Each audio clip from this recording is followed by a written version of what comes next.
Recording in progress.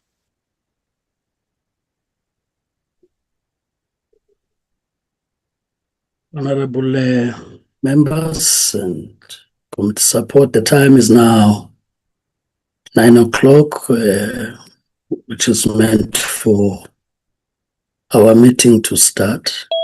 May I just confirm from committee support if we've got the numbers to cancel?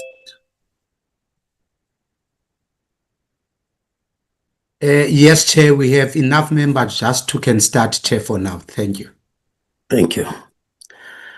Honorable members, as I greet you, Honorable Minister, the DG and the commissioners or acting commissioners from the UI and compensation fund, together with delegations that you've brought here, civil society structures, South Africans who are following deliberations of this committee. Of course, having confirmed that we've got the numbers to can kickstart the meeting, let me then take the opportunity to firstly deal with formalities on conducting meetings on this platform. As this is the committee of the National Assembly, a portfolio committee on employment and labor, were therefore subjected to the rules of the National Assembly, especially on meetings convened on this platform. Members and all participants on the platform reminded that you must keep your mics muted, your video camera off until at the time that you are recognized by the chairperson. At that point, you'll then proceed to unmute your mic and switch on your video camera as you proceed to speak. Of course, in a situation where there are connectivity challenges, you'd ask for the permission of the chairperson to move the video camera so as to maximize your bandwidth and then proceed as such. There may be situations where members or participants would lose connectivity and have to reconnect to the meeting. Please ensure that at all times as you do that, that your video camera is off and your mic is muted, as mics are sensitive and could therefore pick up background sounds that may disrupt the meeting. The point of orders as provided for in the rules are allowed. However, members would have to raise their hand at the hand on the gadget for the recognition of the chairperson. At that point, the chairperson will then recognize the member who will then proceed to unmute the mic and unmute the video camera, proceed to raise the point of order on which the chairperson could rule upon in terms of the rules of the National Assembly. In situations where members may have raised their hands and the chair is unable to see the hand, committee support will also assist the chairperson to identify the hand, and in that score, the member will then proceed. We have further advised honorable members not to raise unnecessary point of orders to a point where the meeting gets to collapse on the platform.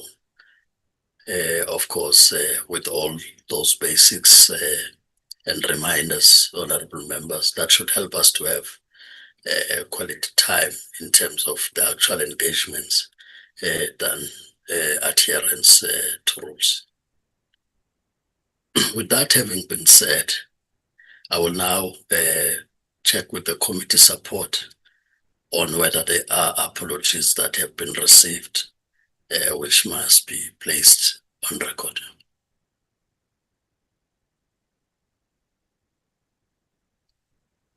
Good morning, Chair. Once more, good morning to the members and the Minister and the department at large.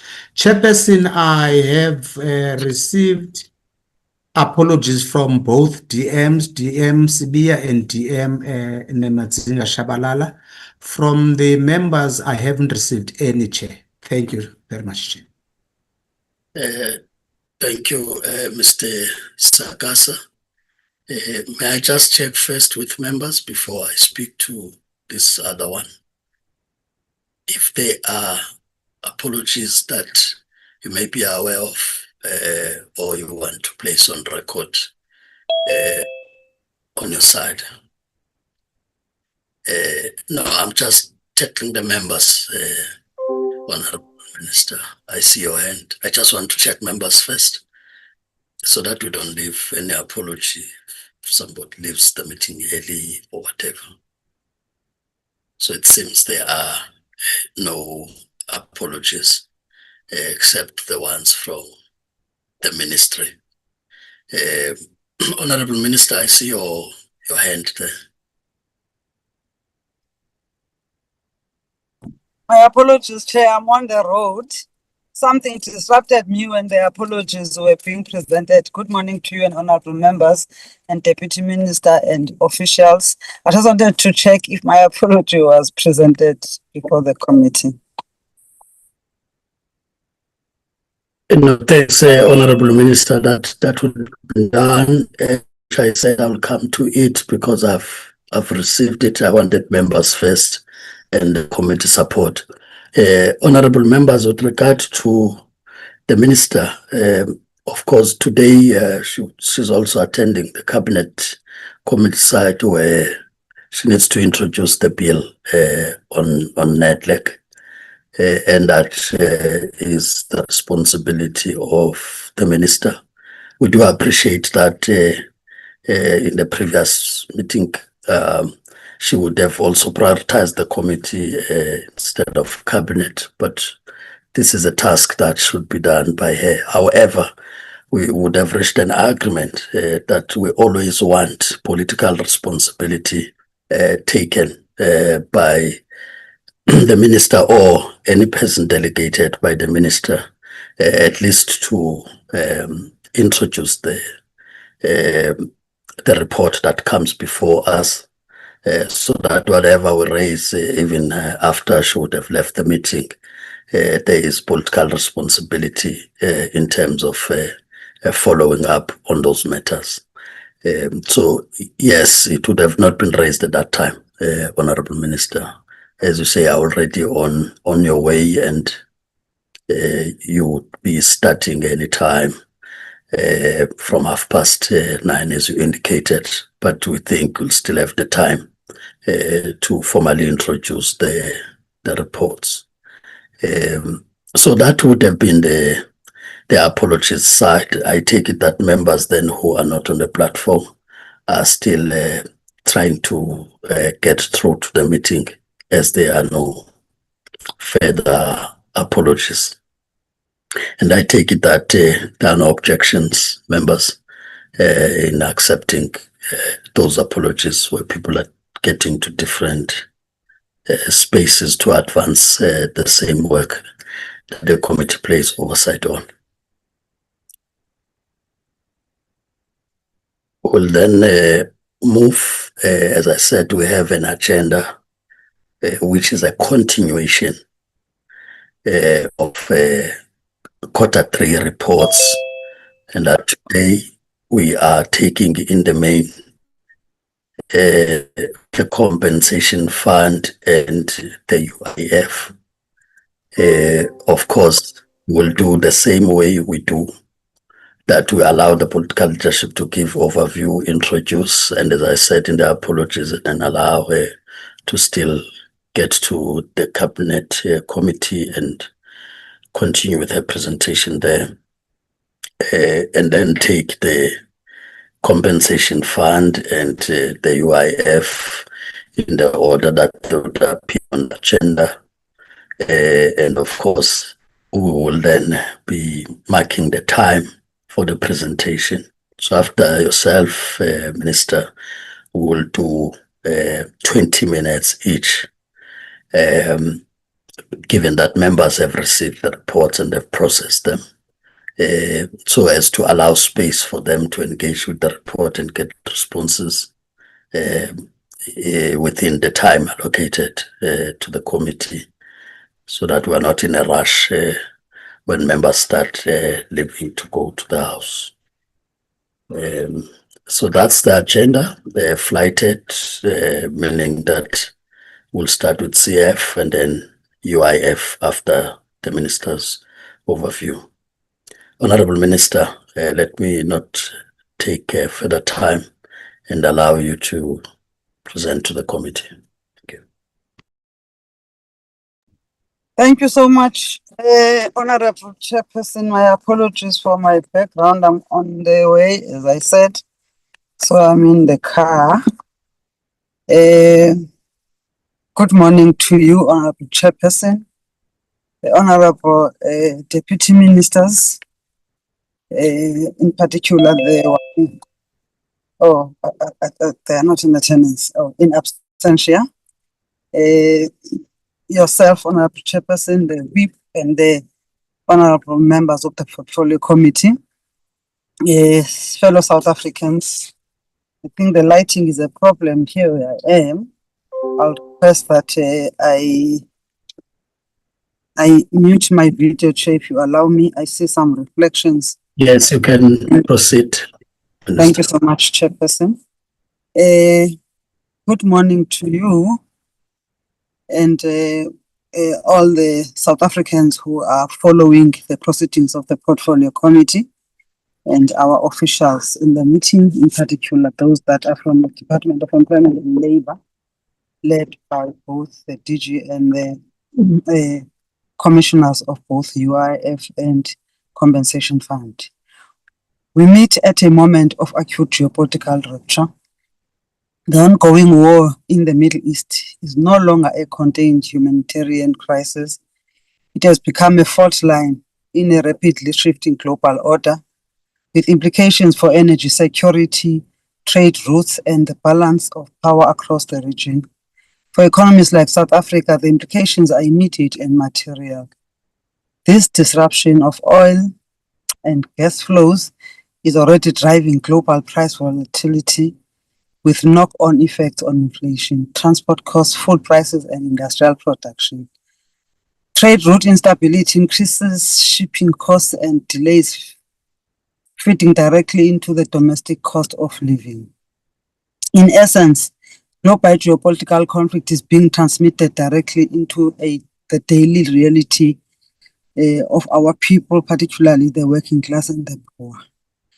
Coming now to Unemployment Insurance Fund and Compensation Fund, they must not be viewed narrowly as administrative entities. They are strategic instruments of the developmental state, tools through which we defend workers against the worst effects of both domestic inequality and global capitalist instability. Members, the performance of the UIF reflects progress. The UIF has increased its funds under the management by 32 billion between March 2025 and February 2026, taking the investments to 202 billion rand. This has largely been due to improved performance on the listed assets managed by the PIC.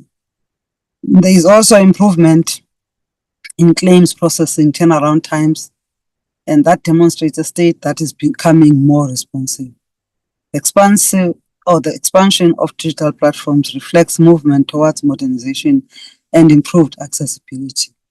Financially, the UIF remains stable with a strong surplus and investment portfolio, positioning it not merely as a passive fund, but as a potential instrument of developmental finance. Contribution revenue has grown modestly by 3.8%, supported by the registration of over 24,000 new employers. This indicates incremental progress, broadening the base. These gains must be recognized as part of the ongoing work to build a capable state. Revenue collection remains below target, pointing to structural weaknesses in the employer registration and compliance.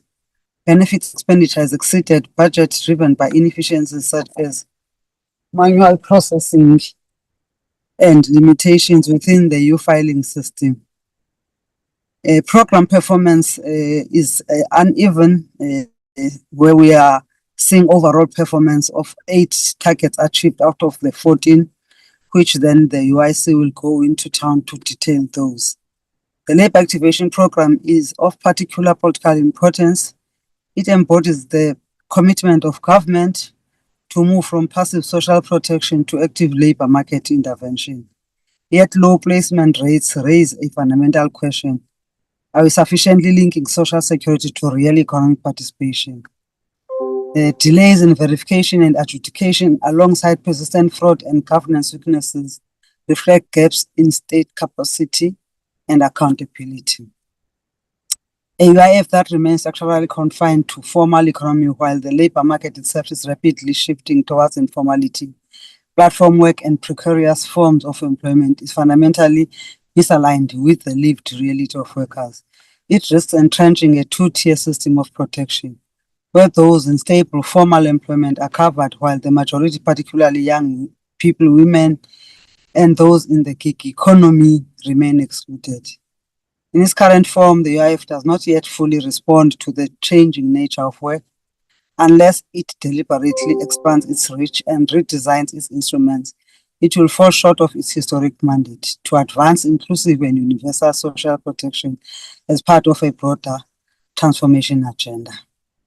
The compensation fund remains a critical pillar of worker protection, ensuring that those injured in the course of production are not discarded by the system.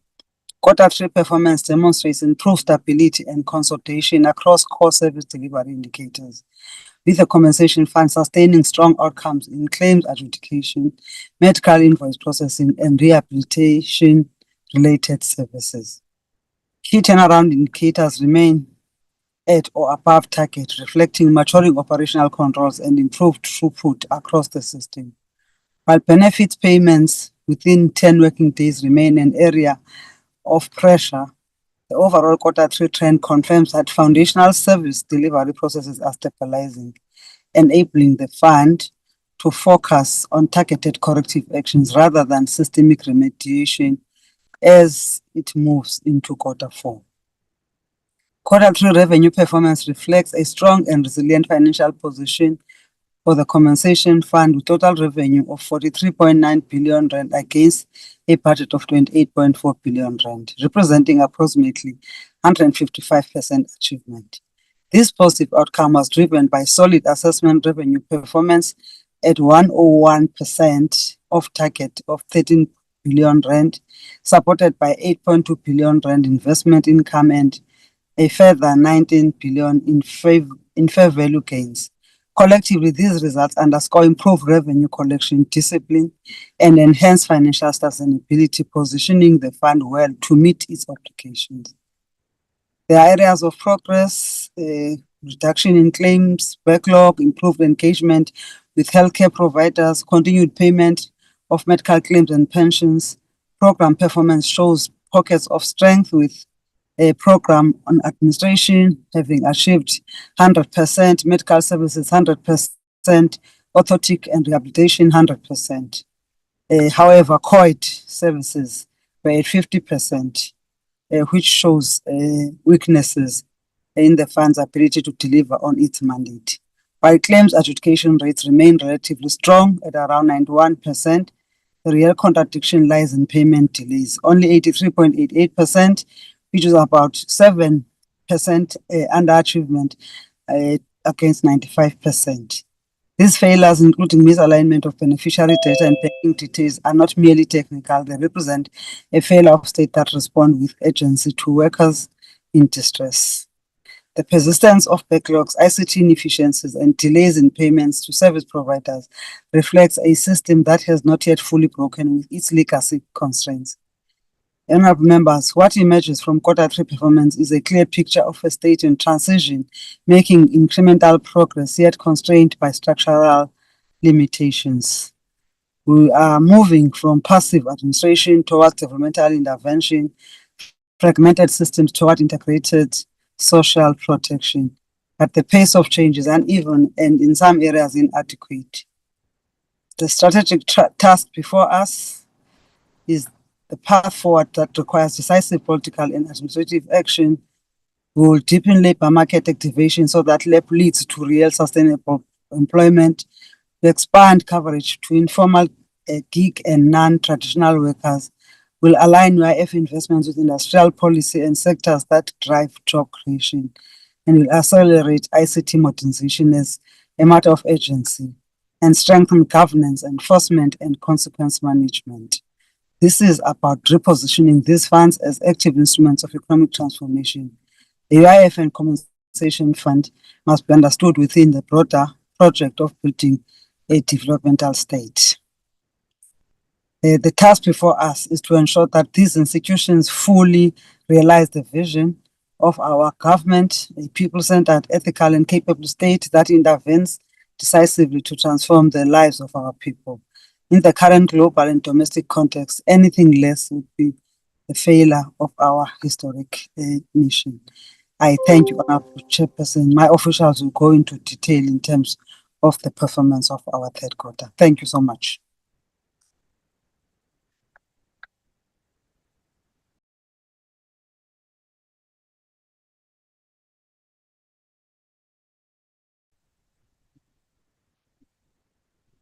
Through you, Chair. Continue, please, DG. Good morning, Minister, Honorable Chair, and honorable members. Can I just request that I switch off my video because I'm in the car and I don't have good bandwidth. Without too much waste of time, can I hand over to the Compensation Fund Commissioner to take us through the presentation, and please be mindful of the time, then followed by the UIF Commissioner as well. Given the constraints of time as well, can you just take the floor, and can I please request that the presentation be beamed and to be taken through? Thank you, Chairperson. Commissioner, you've got the platform. Okay. Good morning, Chairperson of Portfolio Committee, honorable members, Minister, DG, and colleagues. Thank you. I'm mindful of time. It is 9:22, and I will aim to finish by 9:35. Thank you. So in terms of the compensation fund, if we can please go to slide 2. In terms of slide 2, we just quickly demonstrating which MDTP strategic priorities we are linked to, which is inclusive growth and job creation, reduce poverty and tackle high cost of living, and build a capable and ethical state. And our focus areas, our internal control and financial soundness due to our disclaimer, efficient benefit delivery, and rehabilitation and reintegration. If we can please go directly to slide 5.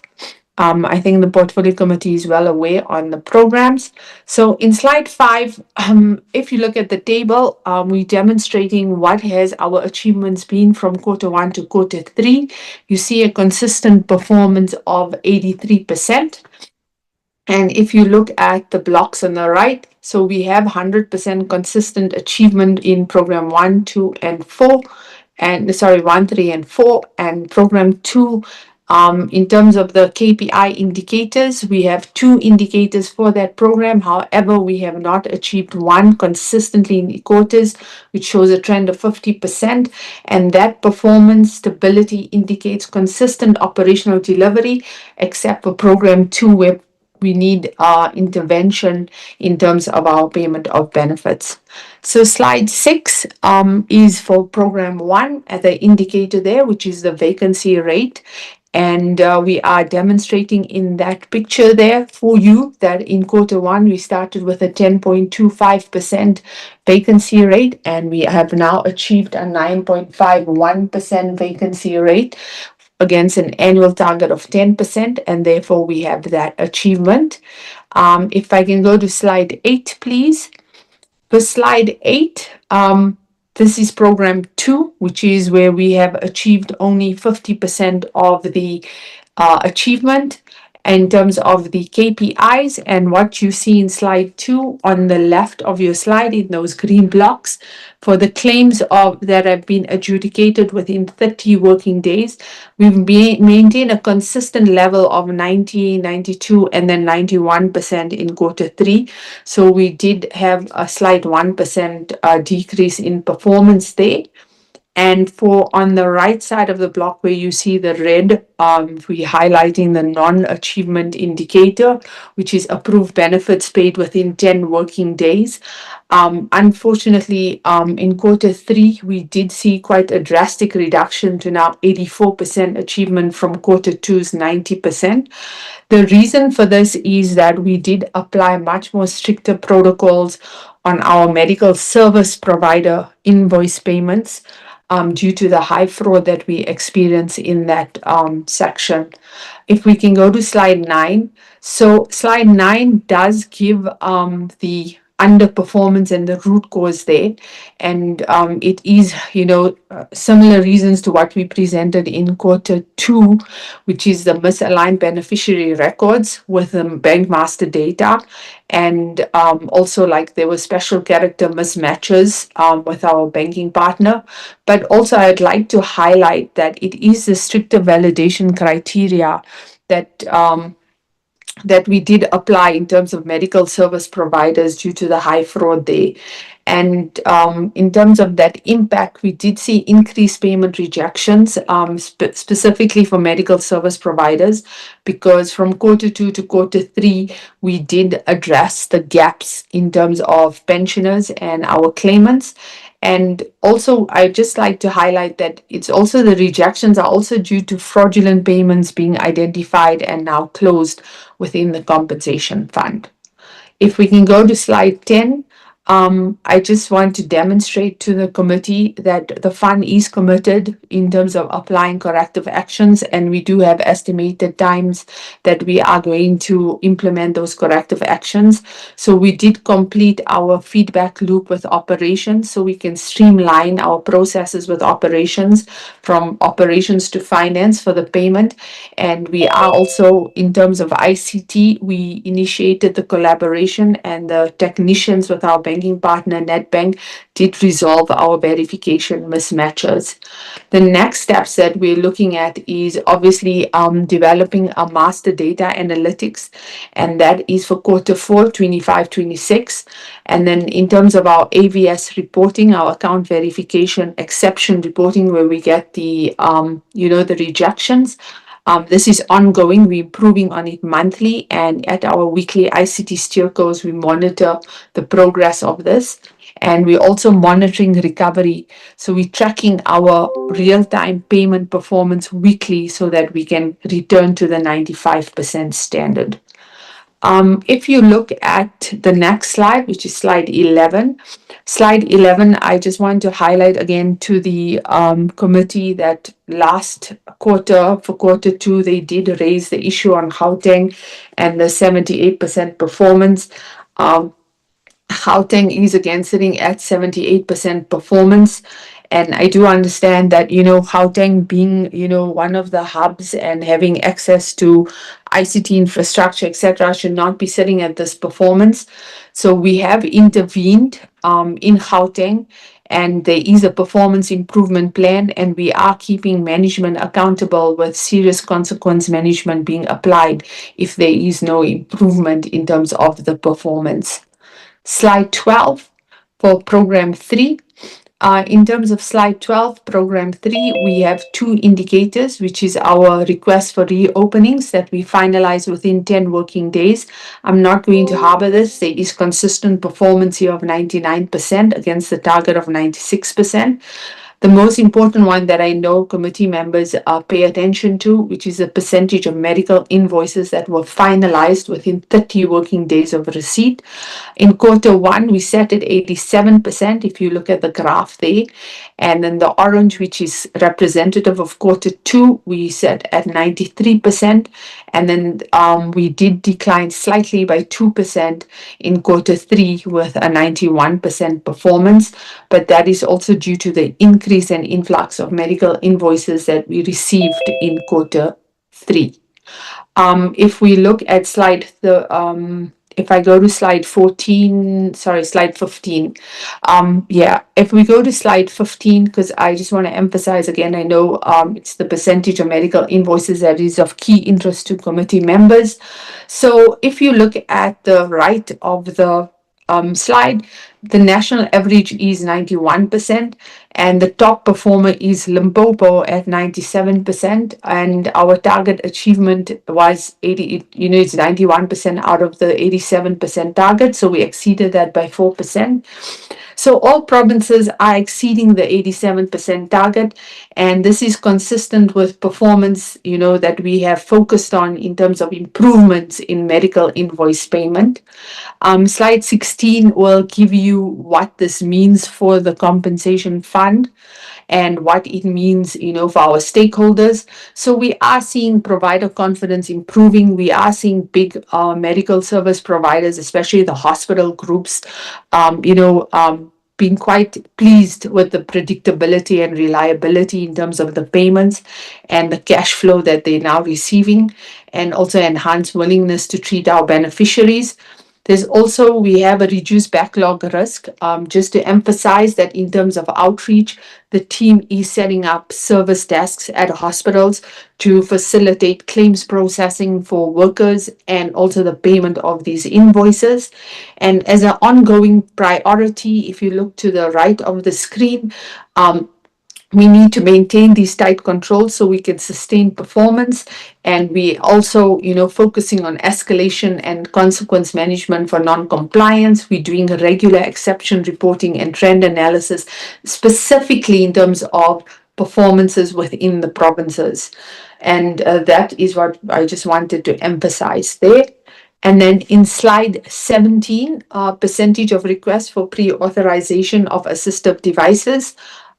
So we did achieve 99% against the target of 95%.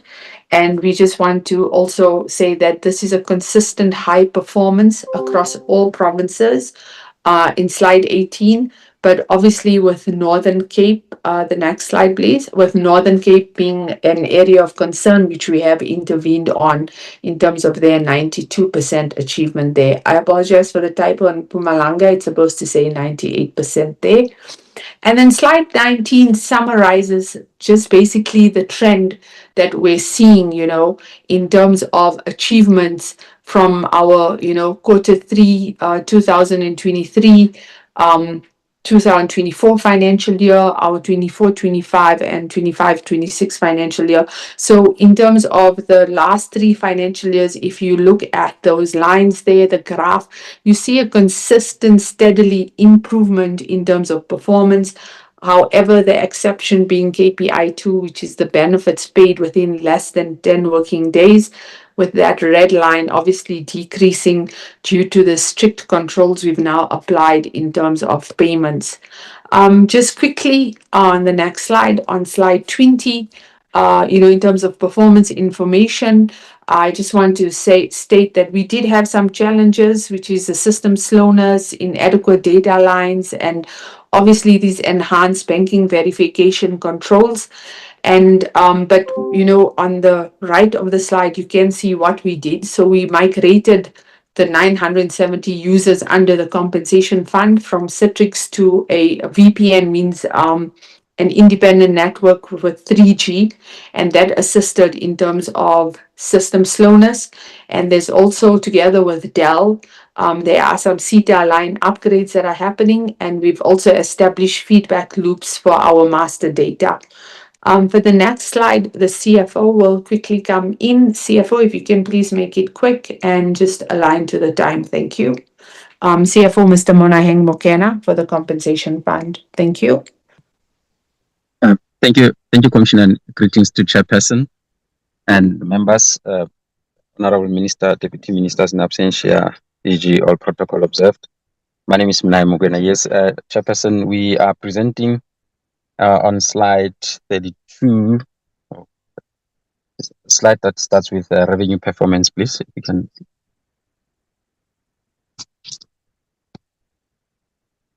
Yes, thank you so much.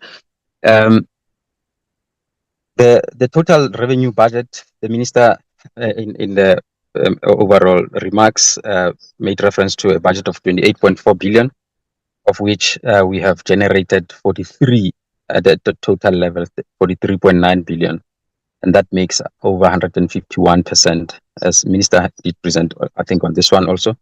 That is a very good performance, seeing that we are already in quarter 3, but we have already exceeded our revenue target for the year. The biggest drivers there being the critical line items mentioned, assessment revenue, which is at 12.9 billion of its 12.4 budget. And I must also emphasize that the way we present the revenue performance, we also project for the remainder of the financial year what the position will look like.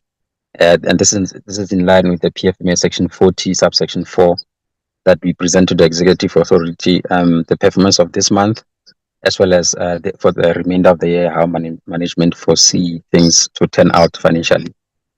So we also see that by the end of the year, we'll still be around 11.3 billion. We anticipate some adjustments when the final assessments come through in the assessment revenue line. However, overall, we still project that the fund will be at around 46.1 billion at the total revenue level. And the investment income in the form of interest from PIC, money market instrument and bonds, as well as fair value adjustments are the biggest contributors. I think fair value adjustment, the second line from the bottom, is showing 19 billion fair value income compared to the budget of 2.4 billion. However, we are mindful of the current developments in the world regarding instability, which might affect the portfolios. But in the manner that the portfolio is diversified, we don't expect major fluctuations to economic changes to our investments. The next slide is on expenditure performance. Overall, the economic classification, the fund has budgeted a total of 16.4 billion in expenditure budget, and with a surplus of 11.9 billion. That's the first column there. At the end of December Q3, we have generated expenditure of 7.1 billion, of which compensation benefits and employee-related costs are sitting at 4.6 billion and 748 million respectively. One noticeable aspect there, Chairperson members, is that salaries expenditure is moving quite slowly. What we mention here is that we account for salaries when we receive a claim from the Department of Employment and Labour. However, due to administrative challenges and system changes, we have not been receiving the claims in time. However, we do project that expenditure will still be within the budget, owing also to a number of vacancies that we had planned to fill. I think the compensation benefits expenditure also talks to the performance of predetermined objectives that the Commissioner has presented, the challenges on program 2 payment of benefits within 10 working days. It also reflects here on a slightly slow movement in the benefits payment. However, those controls that were emphasized in the presentation are attributable, are the reason for why we are where we are. But we anticipate at the end of March to improve performance from 4.6 billion in that line item to 6.4 billion, and will guard against any over expenditure that may result above the budget. But it looks, our projections that will be slightly below the budget by 800 million at the end of the year, which is not a much worse position. We can move to the next slide, which speaks to program expenditure performance. In the same light, this is expenditure per program.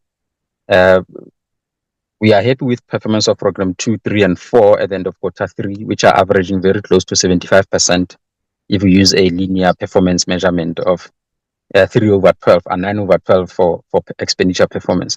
The only concern we have is in program 1, which is driven by 2 major accounting estimates that take place at the end of the year. So it does look like we are not doing well in terms of expenditure performance in program 1. However, the reason there is provision for bad debts, as well as actuarial adjustment on the provisions, which have got the element of finance costs when those evaluations take place.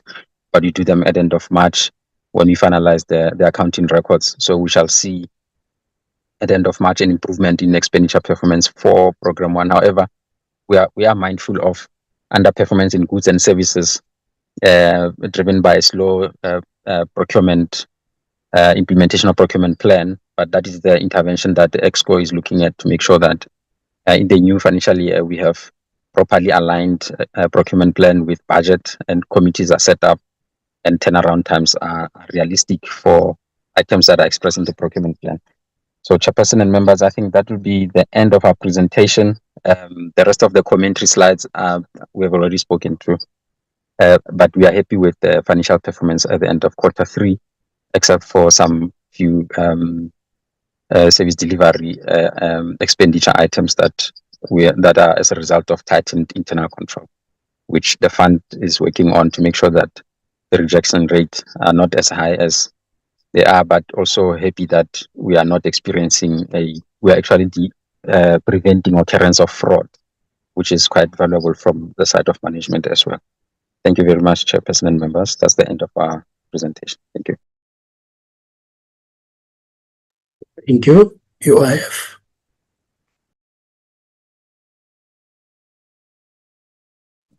Thank you, Chairperson.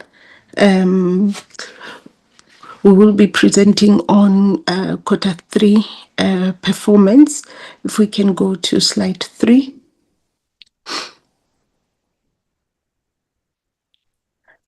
Chair, without going into this in a great deal of detail, I think here we are just indicating to the portfolio committee that we discharge our mandate with the mission to be a trusted and viable provider of income security and support to a dynamic labor market. In slide 4. 5. This is just a summary, Chair, of what I will be presenting to you in detail. And in the interest of time, I won't necessarily go too much into detail on this particular slide.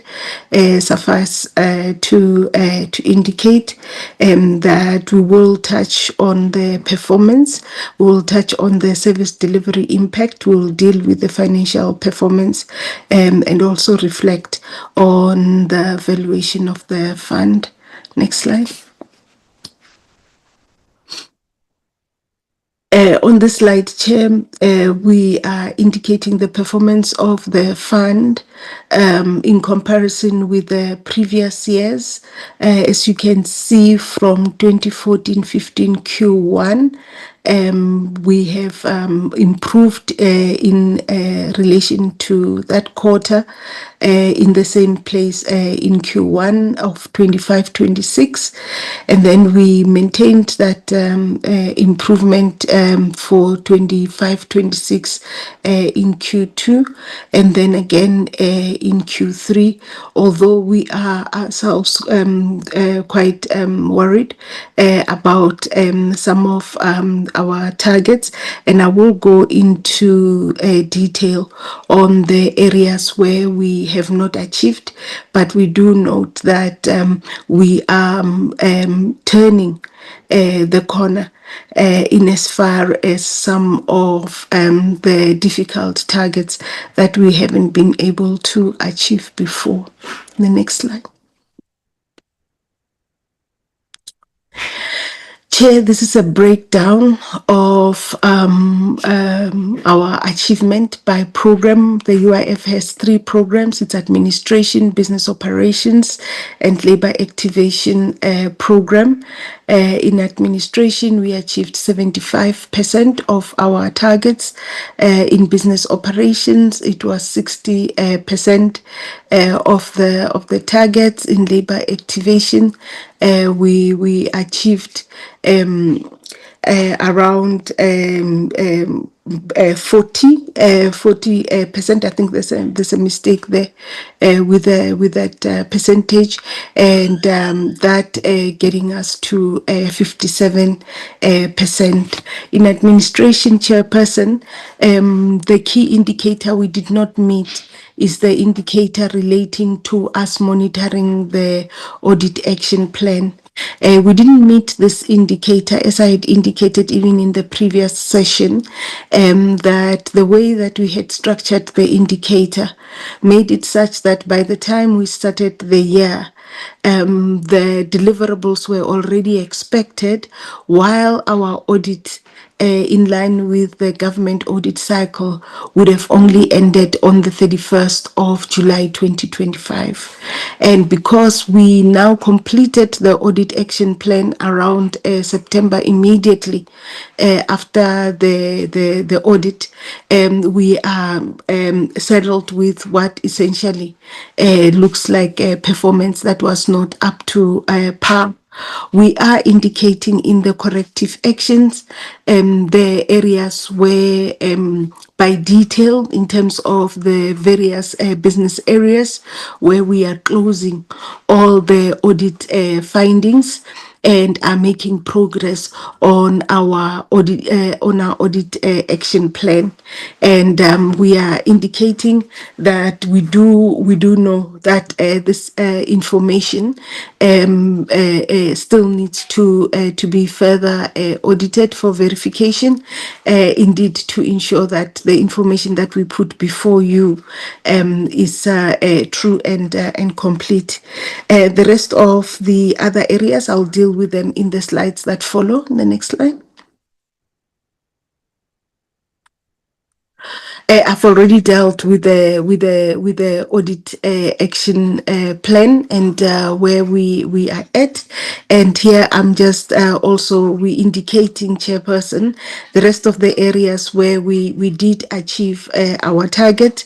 The first being the 90% of simple cases investigated within 90 days, confirming that we're operating at 100% of what was a request, what we had set as our target. Similarly, when it comes to complex cases, we are resolving those within target, and we are also within target as far as our vacancy rate is concerned. Next.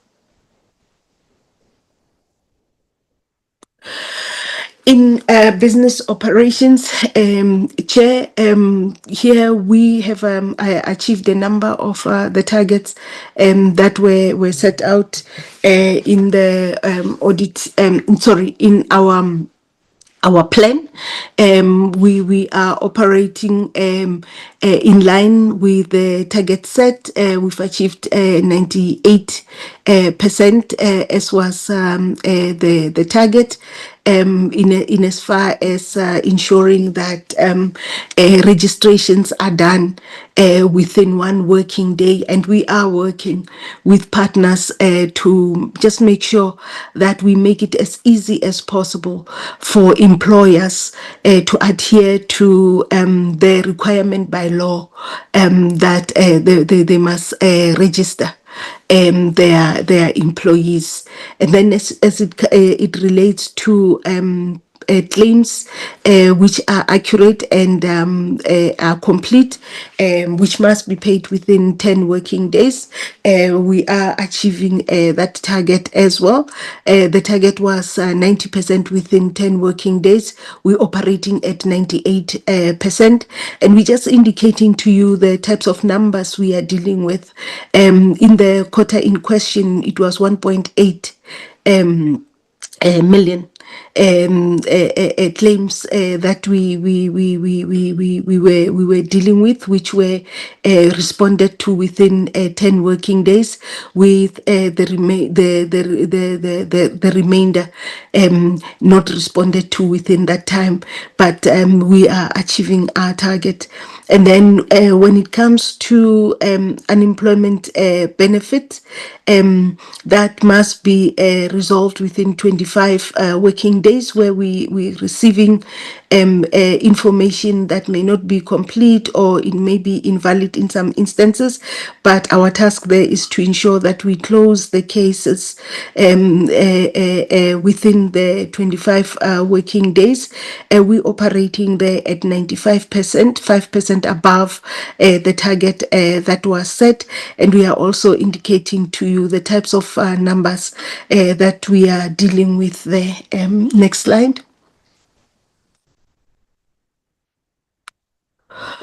When it comes to in-service benefit claims, finalized within 18 working days, Chair, here we were dealing with a cumulative target And in the first and the second quarter, we did struggle somewhat due to ICT issues to achieve this target. And because it is cumulative, what we are then dealing with is that drag effect. So it shows that we are operating at 88% of the 90% target, but we are indicating in the reasons for variance that from quarter 3 onwards, and we've maintained that the performance, we've been performing at over 90%, in October hitting the 90%, in November the 93, December 93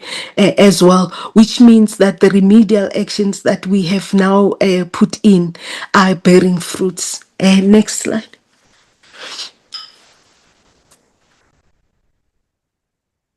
On the deceased benefit claims finalized, Chair, again here it is a cumulative target. We are meant to be operating at 90% of all of those claims that are finalized within 20 working days. For the quarter in question, we had to deal with 14,272 of those claims, and we were able to process 10,209 within the 20 working days. Again, being a target that is dependent on some of our operations in provinces. Like many of our targets, we had to deal with some of the provinces where the performance wasn't up to par, and that was in relation to Mpumalanga, Gauteng, and the Eastern Cape. We have put in place consequence management, and beyond this consequence management, we are now structurally changing how these provinces report to head office in the UIF to ensure that there is direct oversight that we didn't have before, so that we avoid occurrence of these types of performance levels, mindful that deceased benefit claims are claims that people really need in order to deal with a death situation, and we do have an obligation to react with the necessary level of professionalism and consciousness when we're dealing with this. So we have corrected for this going forward. Next.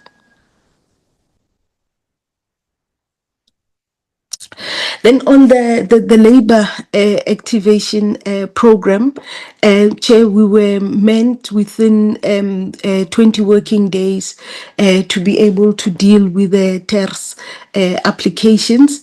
Here we are struggling with putting together all the necessary compliance documents in order to process this within the 20 working days. There are dependencies, and some of the dependencies are outside of the fund, and within the fund we are strengthening our own processes to make sure that we come back to within the 20 working days for all applications related to TERS. When it comes to beneficiaries participating in employability programs, we're indicating there that cumulatively to date, a total of 31,130 beneficiaries have participated in this program, and we are working to strengthen the program, as the Minister had indicated, to ensure that not only are we able to get people participating, but we also have people who are employed post that those programs. So we're streamlining our partners to focus on partners that can help us with the employability of our beneficiaries. We are in the process of verifying the work done on the teachers' assistants, and post verification it will change our achievement numbers, because it's a huge number, about 155,000, and we anticipate that with that number fully verified, we should be able to achieve this. Next slide.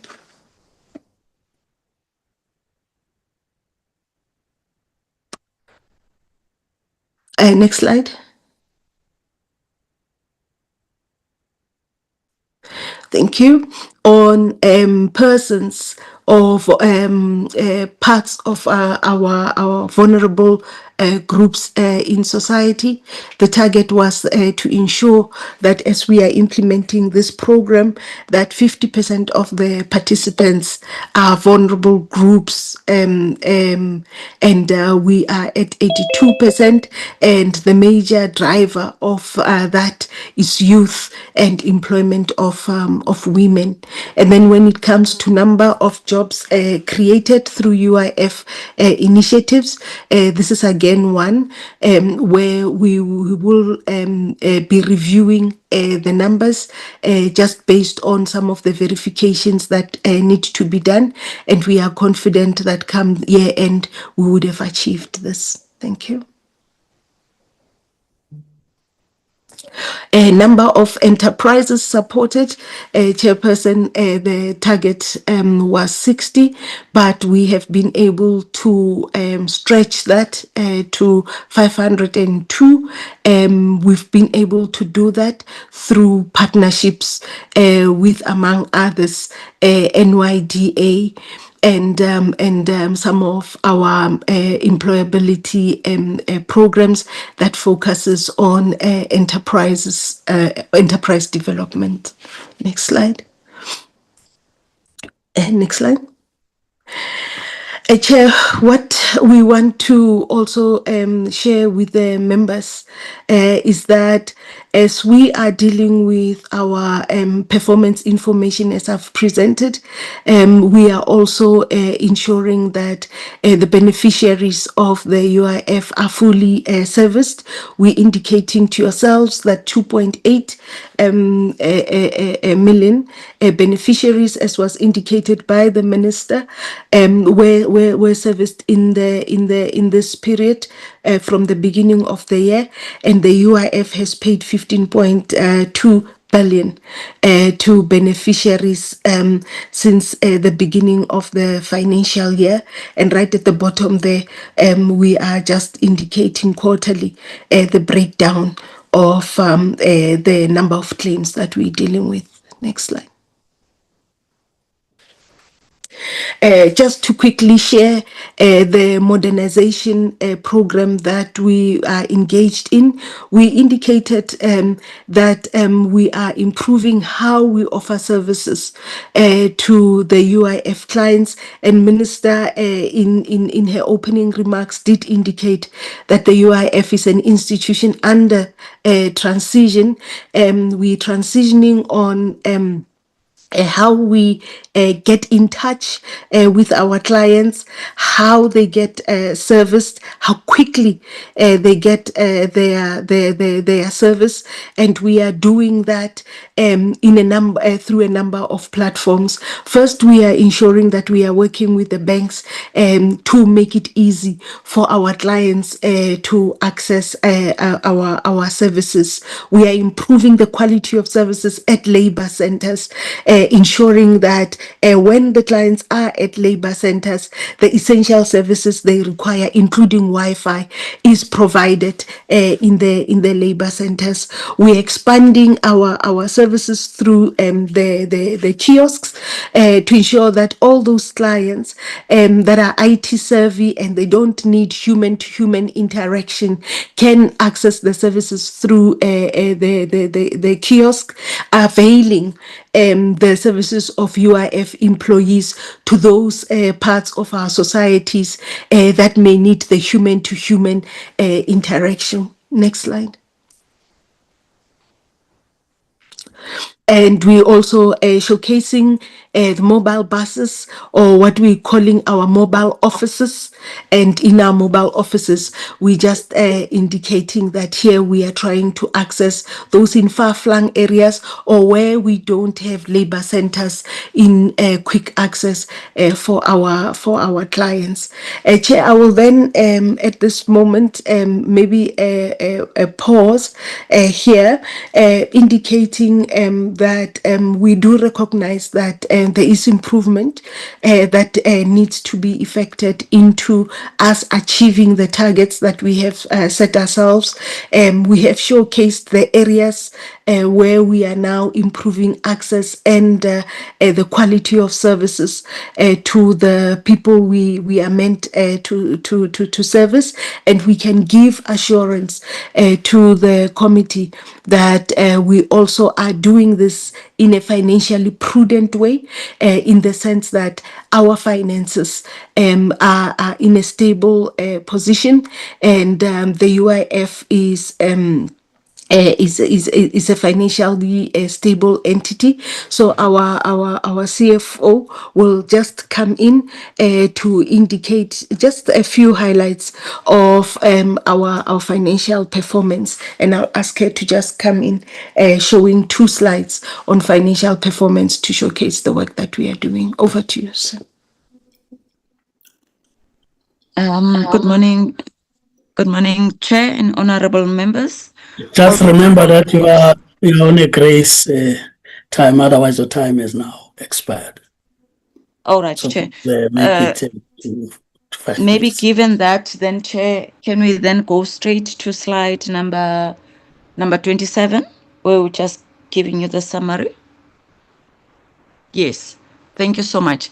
So, honorable members, without wasting your time, in summary, our total income for the period, you would note that it has increased to 29.7 billion as compared to the same period, which was 28.2 billion. However, if you look at the budget itself, which is slightly under by 0.71%. Our total expenditure, it's 22.6 billion. And you will also note that there's an increase there if you compare to the previous financial year. And this is mainly around our labor activation, as you would have seen in the other slides. Labor activation expenses have gone up, as well as our benefit payments. On other on our operating and admin expenses, we have underspent there due to cost containment measures. However, we are also affected by the fact that the debt claim was also not received for November and December. However, in terms of the budget, we have budgeted for that. We will then recognize those in the fourth quarter, Chair. So our net surplus for the period, it is 26.8 billion as compared to the 20.8 billion in the previous financial year. And the main reason for this increase is on our unrealized profit on investments. Chair, I will stop there. Thank you so much. Thank you. Honorable members, that's the presentation. And of course, you would have gone through the presentation as you would have received it well on time, which makes it easier for you to also ask questions beyond what could have been summarized for the presentation. I will at this point ask members who would want to participate in the questions or comments. I do see you, Honorable Maetso, send is up. I will, in the meantime, okay, Honorable Basson will be 2, Honorable Slepe, the 3. Those are the names I see for now. I will then ask that in the meantime, to save time, that Honorable Maetso, you are recognized. You can proceed. Looking at the number of members who would want to participate, I would want you to members use max 5 minutes, and I say max 5 minutes, that you can save the time but not go beyond, so that we have a fair chance of everyone having an opportunity to speak. Honorable Maezo, as I said, you can proceed, followed by Honorable Basson, Honorable Slepe. Those will be the first three as I take the hands. Honorable Thank you. Maezo, your 5 minutes. Thank you, Chair. And greetings to Minister in absentia, but I think I will be out of order to say in absentia because she did present an input and requested to leave. I'm not sure whether she's still on the platform. Greetings to the officials from the department and members of the portfolio committee. Chair, may I be requested to switch off my video camera? So can proceed, Honorable Maezo. Yeah, yes, Chair. Chair, the observation in terms of the compensation fund that one has assessed to the presentation. Of course, we did receive the presentations prior to the meeting, and I've highlighted the challenges for underspending, with, of course, the aspects that are mainly due to inefficiencies in processing claims. That's number one. Number two, the revenue collection, and three, poor communication with stakeholders. And Chair, these are, in my view, contributed by aspects such as the ineffective controls. Number two, poor record keeping. Three, lack of automation, and lastly, insufficient consequence management. And this is a worrying and continue to be a worrying aspect in the CF, Chair, where you have lack of accountability for poor performance and which contribute to recurring issues.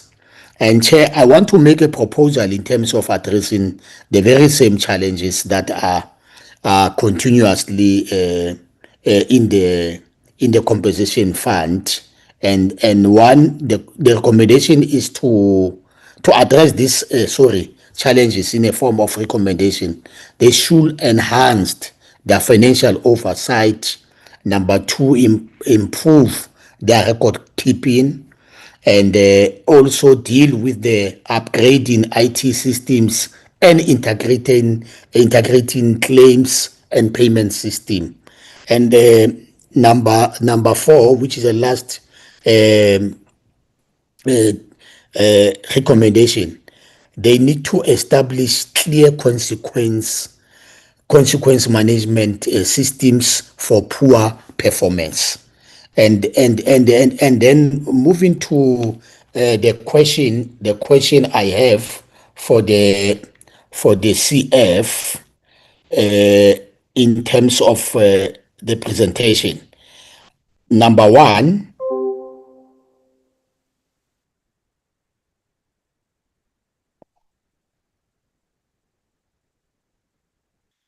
Chair, am I audible?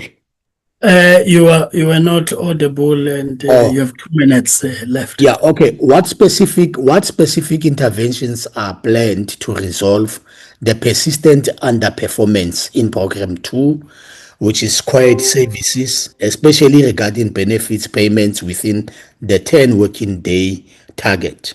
And number two, how will the compensation fund accelerate the implementation of master data analytics and monthly AVS exception reporting to reduce payment rejections and improve beneficiary payment timelines?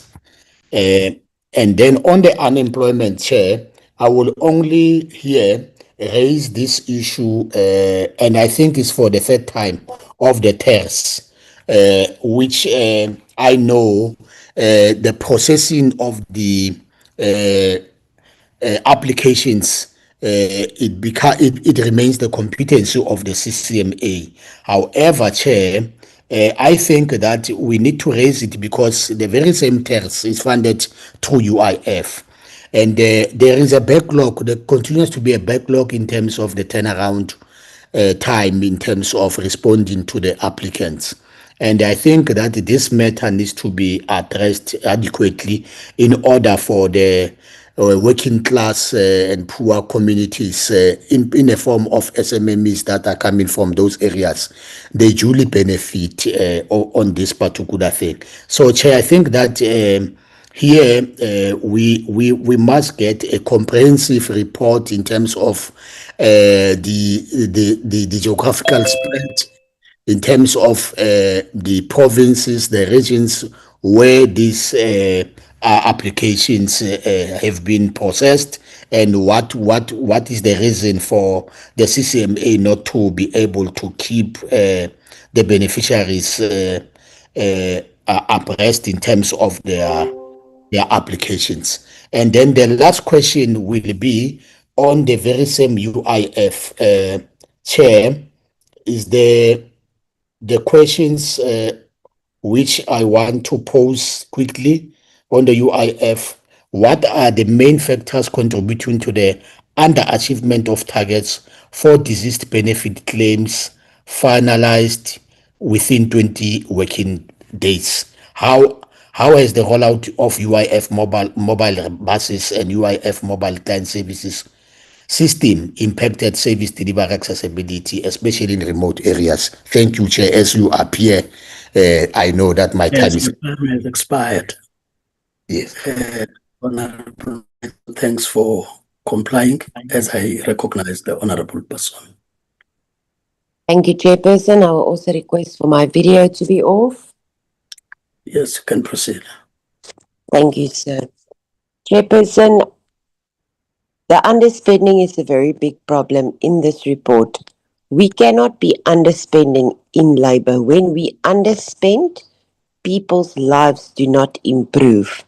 We need to be spending our budgets so that we can improve our service we give to the public.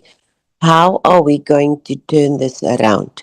How are we going to ensure that our spending improves? Because this is not the first time that we've been founded in spending. Then second is, last week, the Deputy Minister said that they met with the sweatshops in Newcastle. I requested for that report, timeframes, when implementation will be done, when they will be adhering to the law, who will be involved, who was involved in the meeting. We need that information. Nothing was given, no answer was given to that either. Can I please request once again to the Deputy Minister, when will that report be with us? When will it be completed? I thank you, Chairperson. Thank you, honorable person. The honorable Slepe, you are recognized. Good morning, Chairperson, honorable members, DG, deputy ministers, and everyone on the platform. Chairperson, may I allow also not to switch on my video.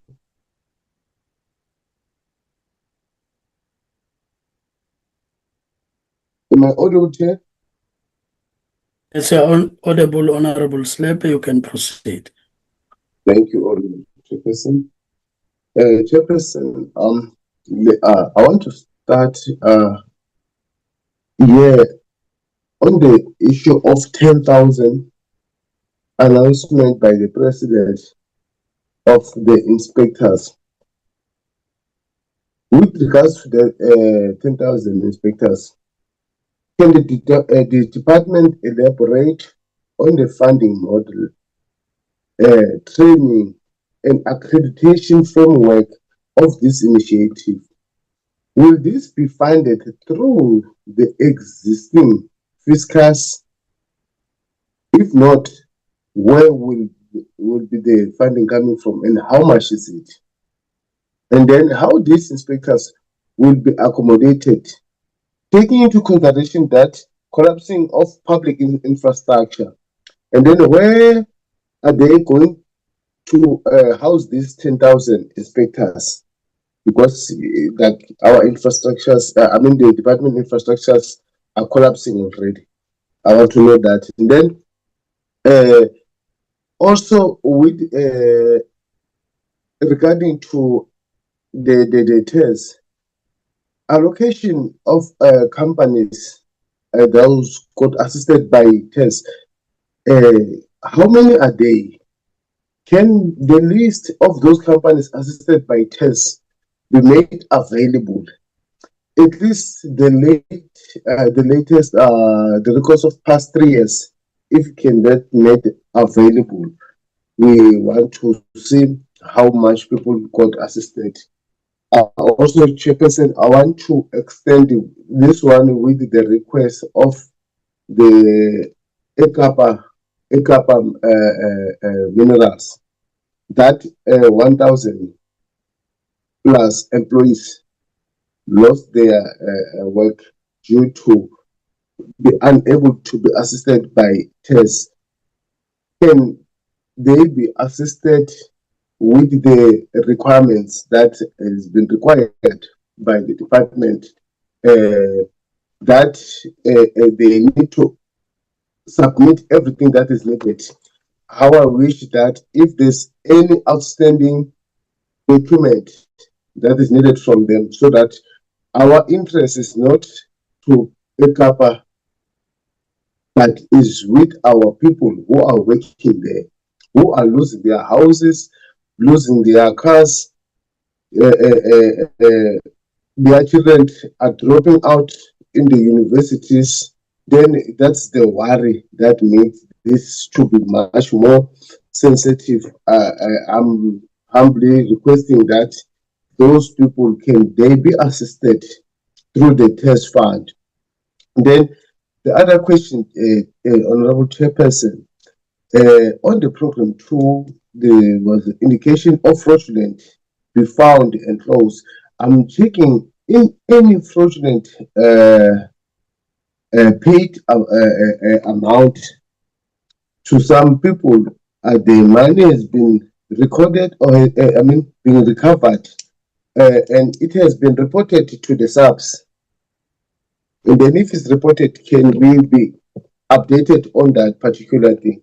Then the second last question, I wanted to check with the department. Department, can you accelerate to employ the people who are living with the disability? Because your regulation that was passed last year of 3% of people living with disability ought to also fill the spaces in the management of the department. Do you have any representation on your management?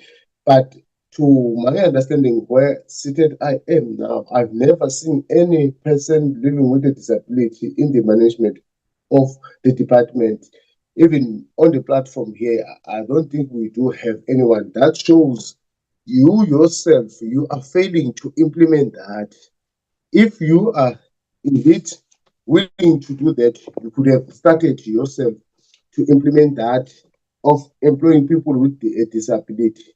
Then my other question, the 13,400 jobs that been presented to us, are those jobs sustainable or are just temporary jobs that maybe are appearing to us as if it's an employment created but are not sustainable? I just want to know that. Can I be clarified on that one? And then with regarding to the working together with NIDA, National Youth Development Agency, with regarding to the funding, are you having your own budget and the NIDA, because it's the different entity having their own budget, or which budget are you utilizing with the working together with this, because these are two entities? Then the last question, Chair, before you appear on my screen, On the screen, the last one, Chairperson. Mobile, the screen was indicating the mobile that is on other provinces, but I didn't see anything in other provinces. The likes of Mpumalanga, there was no mobile services. Can maybe one indicate what is happening with that? Thank you very much, Chairperson. The Honorable Slepe, thank you. Honorable Zungula, can proceed. Thank you, Chair. Greetings to yourself, the colleagues, the department. Chair, my submissions are very brief. I just want to maybe just really emphasize on the understanding that, it must not be acceptable that there is gross underspending, particularly with the state of our economy. Every amount that has been budgeted must be utilized. It goes a long way when it comes to stimulating the economy in the respective sectors and creating some form of livelihoods, no matter the people or the number of the people, but an impact is made. So the few questions I want to check is that what is a plan to improve then the employer compliance?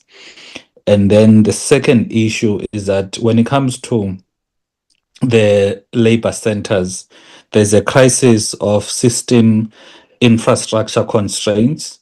So what will then be done to address those system infrastructure constraints? Thank you. Thank you, Honorable Zungula. I now recognize the Honorable Nkopane.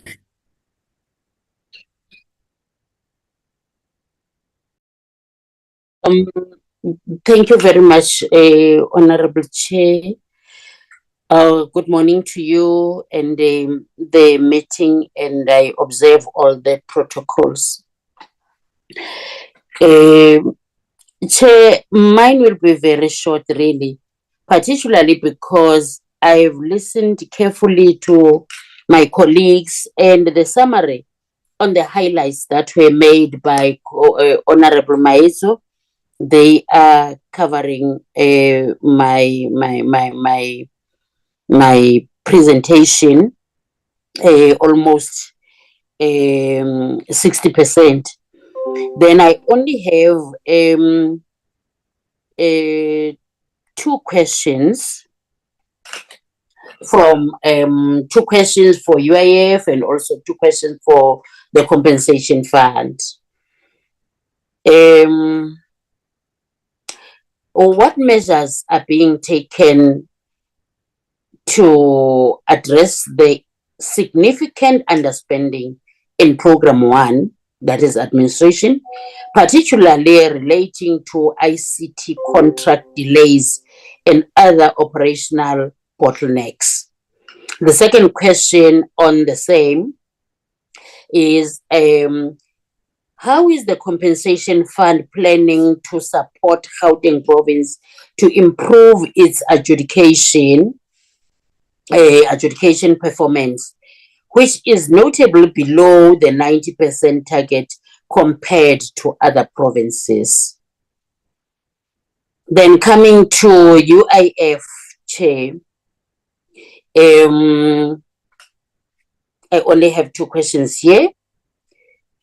In what ways did the labor activation program fall short of their employment creation targets during Q3? And what steps are being taken to improve projects' readiness and implementation timelines? Then the second question, what progress has been made in implementing audit action plans across UIF directorates? And how does this influence the fund's governance and accountability? Thank you very much, Chair. Thank you, Honorable Nkopane. I recognize the Honorable Mukwili. Oh, pardon me, please, Chair, for not showing my video. I mean an area where the network has a connectivity problem. Pardon me. Understandable, Honorable. Understandable, Honorable Kopane. Honorable Mukwele. Thank you very much, Chair, and greetings to you and colleagues. Also acknowledge the presence of the Minister in our midst for consecutive meetings, 2 consecutive meetings. Chair, may I please switch off my camera? Yeah, you are permitted, Honorable.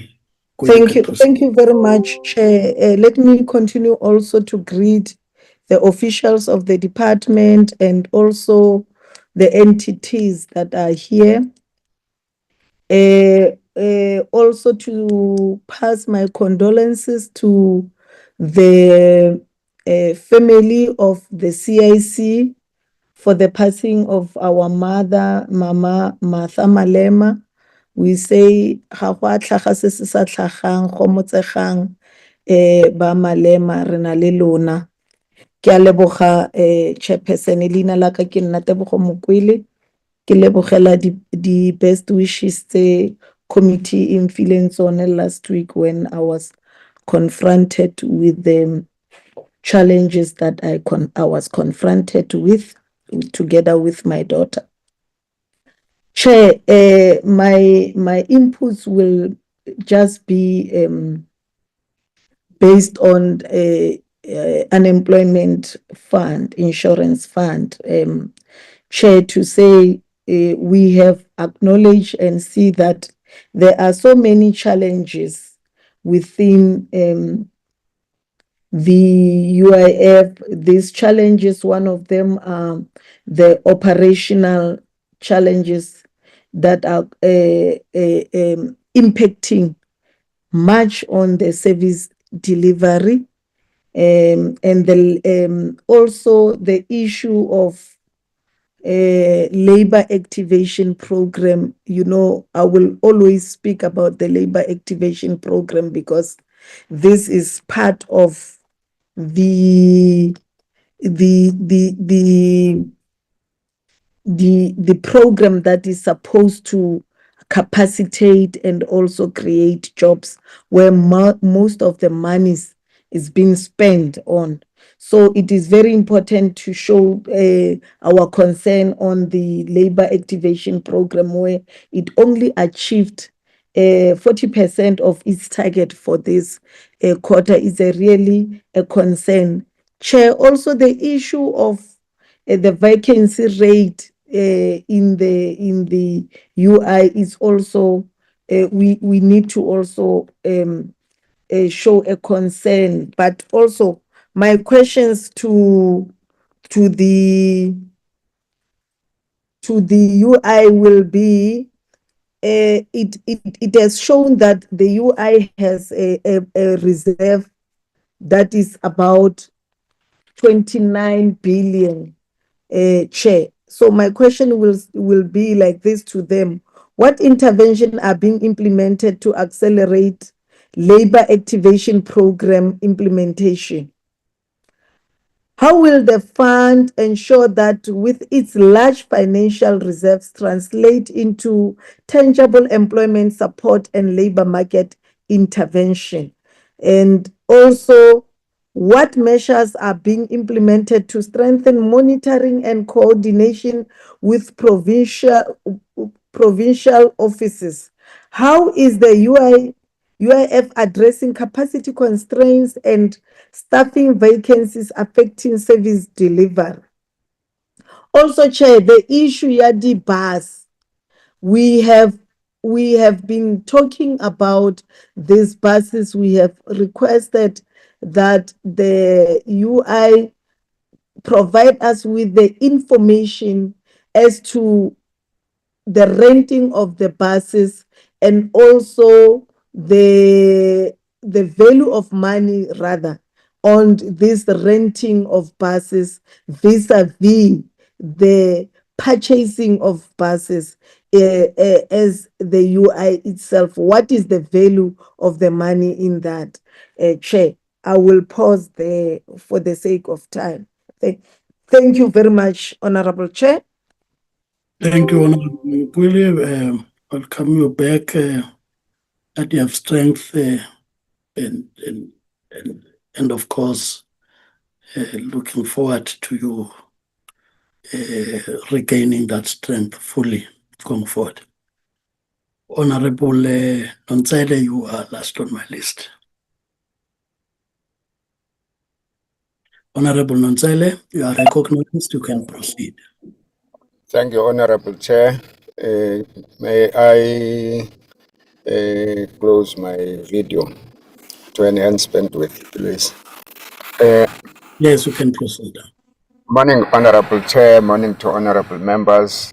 Honorable Minister, thanks for your insights you've shared. And all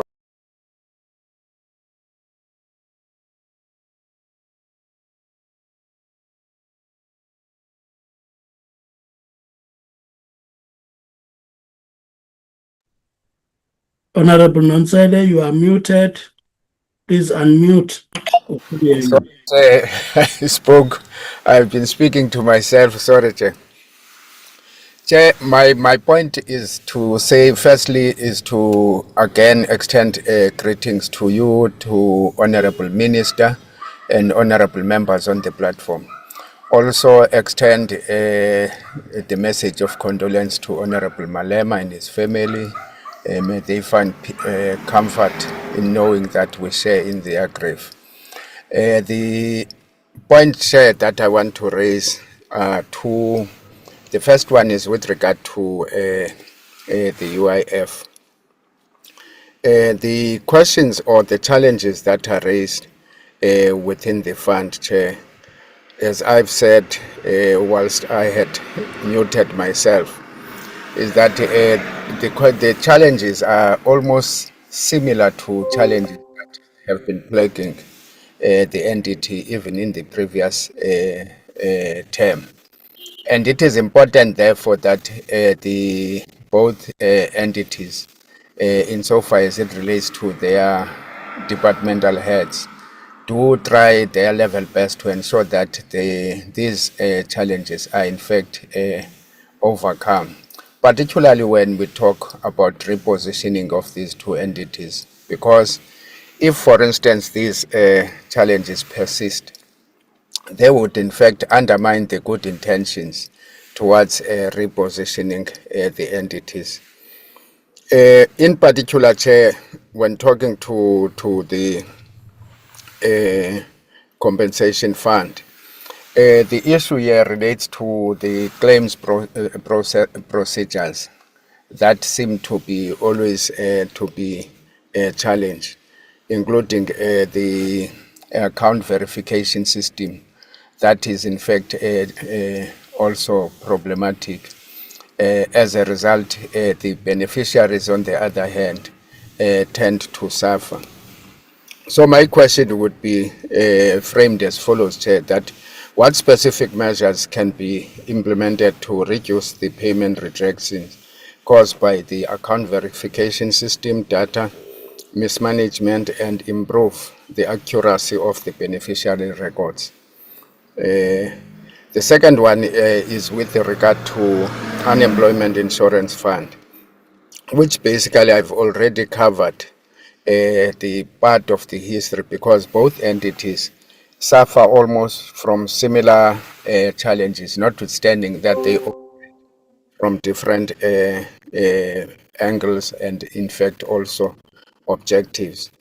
But more importantly, I think also it's important to re-emphasize the point that the UIF should in fact take steps to address most of the challenges that have been highlighted, which I don't want to repeat because the earlier speakers have covered me in terms of emphasizing them, except to make maybe additional suggestions that the fund could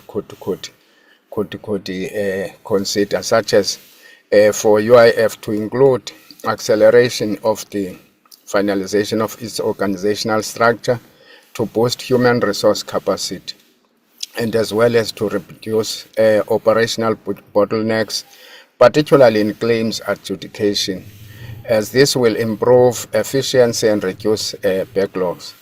Also, Chair, in considering or addressing these areas, we need also to encourage the fund to enhance digital infrastructure and systems integration. That should remain a priority to minimize manual processes and errors that hinder service delivery timelines. Added to that are strategic partnerships that are outlined with banks and government sectors that need to do firm commitments so that we clear the accountability framework to ensure that these channels effectively increase coverage and compliance. I think it will go a long way, Chair, even to some points that earlier members have mentioned, particularly Honorable Mayeto when he made his initial submissions. My question, therefore, Chair, would be as follows: that Q3 report indicates significant delays in processing a valid temporary employment relief scheme applications, that is TERS, with zero approvals or rejection within the targeted 20 working days due to compliance document. What measures are being implemented to expedite the TERS application process and improve turnaround times to provide relief to affected beneficiaries? That's my two questions, Chair. Thank you.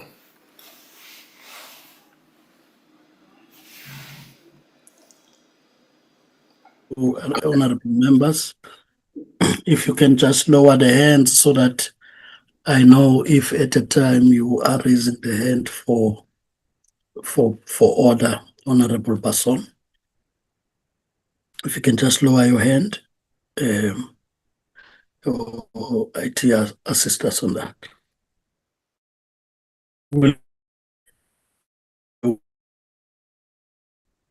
get to the department as led by ATG in the absence of the minister in directing the responses to the questions raised with the two entities in the order, of course, that they appeared on the agenda and presented. Okay, thank you, Chairperson. Since the CF did present first, I will then proceed to provide the answers first. Okay, thank you. In terms of Honorable Maetso, the question, I think, the question relates to, CF and especially the processes and the inefficiencies around claims, revenue and ineffective controls and poor record keeping. In terms of that answer, I would like to say that, the fund is strengthening our financial oversight and operational discipline. And we can demonstrate this because we now have improved financial reporting. We have automation. We do have automation in our claims processes, which I'll talk to, and accountability mechanisms. The first evidence of this is that in the first time in 10 years, the fund has actually produced interim financial statements, and it was produced on time within the 6-month period, and which we were commended by our audit committee. And this already demonstrates that we're now addressing historical record keeping weaknesses, and we're also reducing audit year adjustments. In terms of automation and system stabilization and the streamlining of the claims processing. Sorry, I think Mr. Miyake's mic is open. Thank you. And it's just, yeah. So in terms of that streamlined claims processing, we are improving our data integrity. We have weekly ICT steer codes. We have, meetings where we look at the claims process. And we also have interventions that he rightfully points out that we need to move away from manual and we need to look at automation. And that is a priority in the fund. Any process that is now manual, we have strict timelines and projects where we now automating those processes so that we can minimize the errors and improve those turnaround times. And in terms of the consequence management, I just want to state that we are reinforcing accountability. Managers are being held directly accountable. We're doing it through the performance assessment process, where audit outcomes, control effectiveness, and service delivery is actually embedded in each manager's performance agreement. And where there is non-achievement, we address this through strict consequence management. Managers are not rated meet expectations, and I have evidence of this because yesterday we were actually at the department LRB, we were presenting performances, and around, at least 40% of our managers were rated a 2. And we are also, I can also demonstrate the consequence management that we are applying in terms of non-performance, that I think and accountability that we are holding each manager, especially from every level within the fund, to ensure that the controls and the performance is addressed in the fund. In terms of his second question, the second question stated that sorry, let me just yeah. So the second question stated that what specific interventions are we planning so that we can resolve this underperformance in program 2, especially regarding the benefit payments, right, within 10 working days.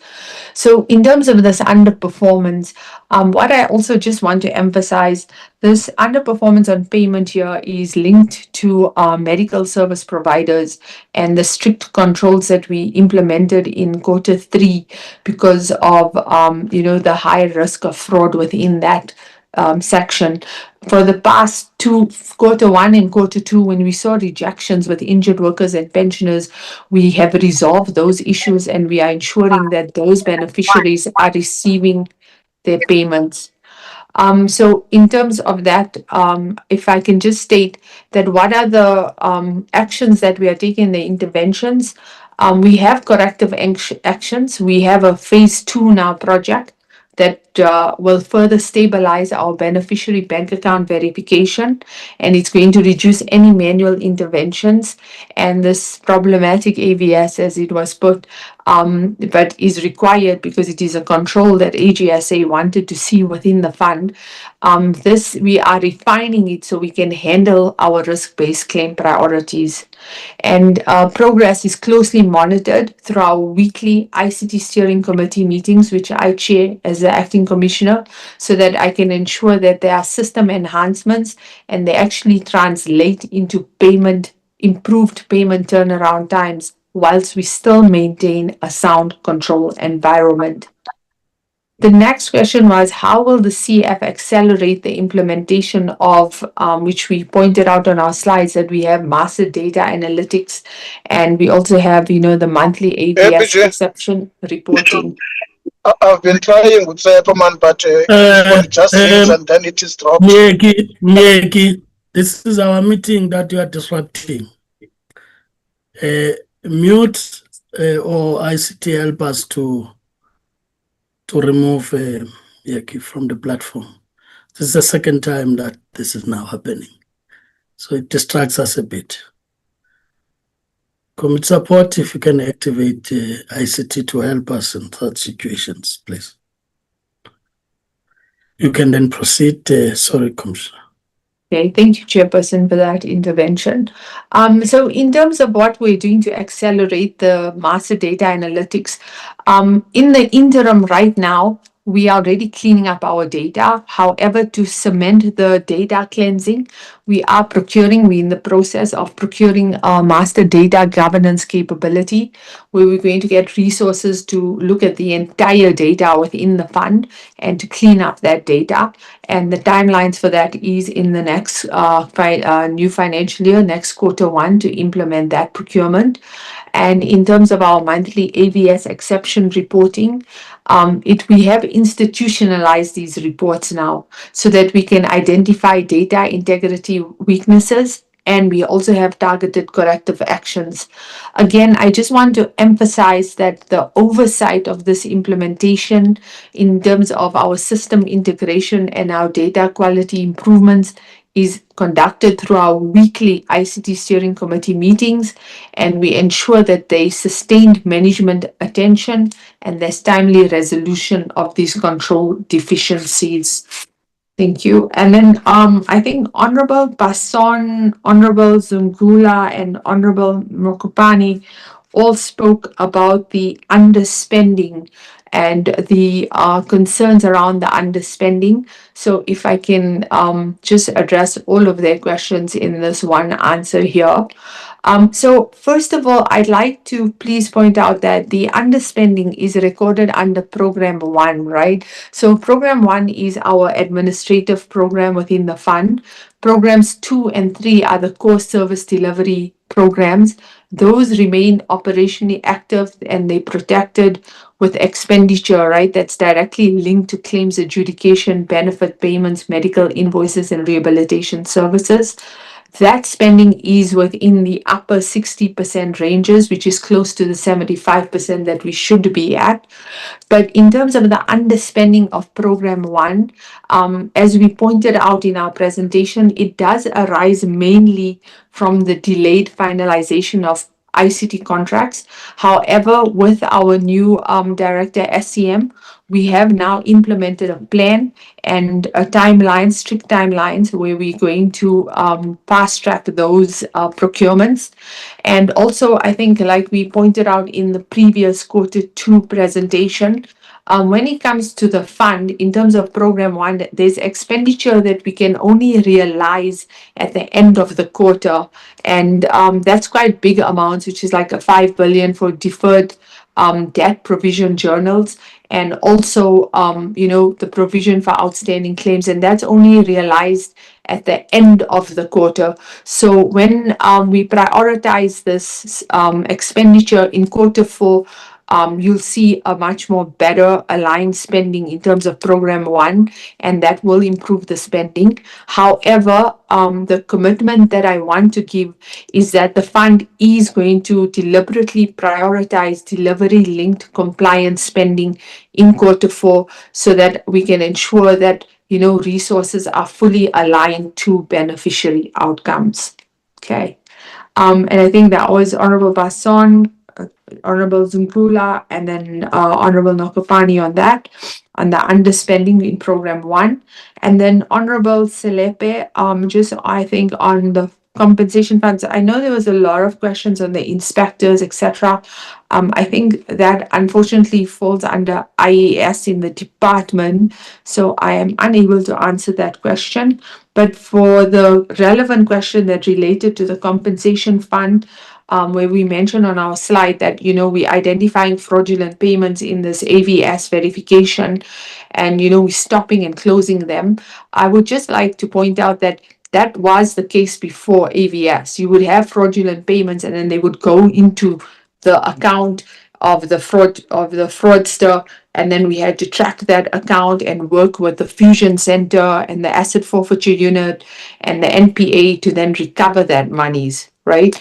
Which we used to do. But now with the AVS, when that slide, what it indicates is now we are preventing the transfer of the monies into those accounts. So we're detecting it at before the money can be transferred. So what happens is we prepare a file for the bank, and then the bank comes back and rejects it and says that these accounts do not align, right, in terms of who the beneficiary should be.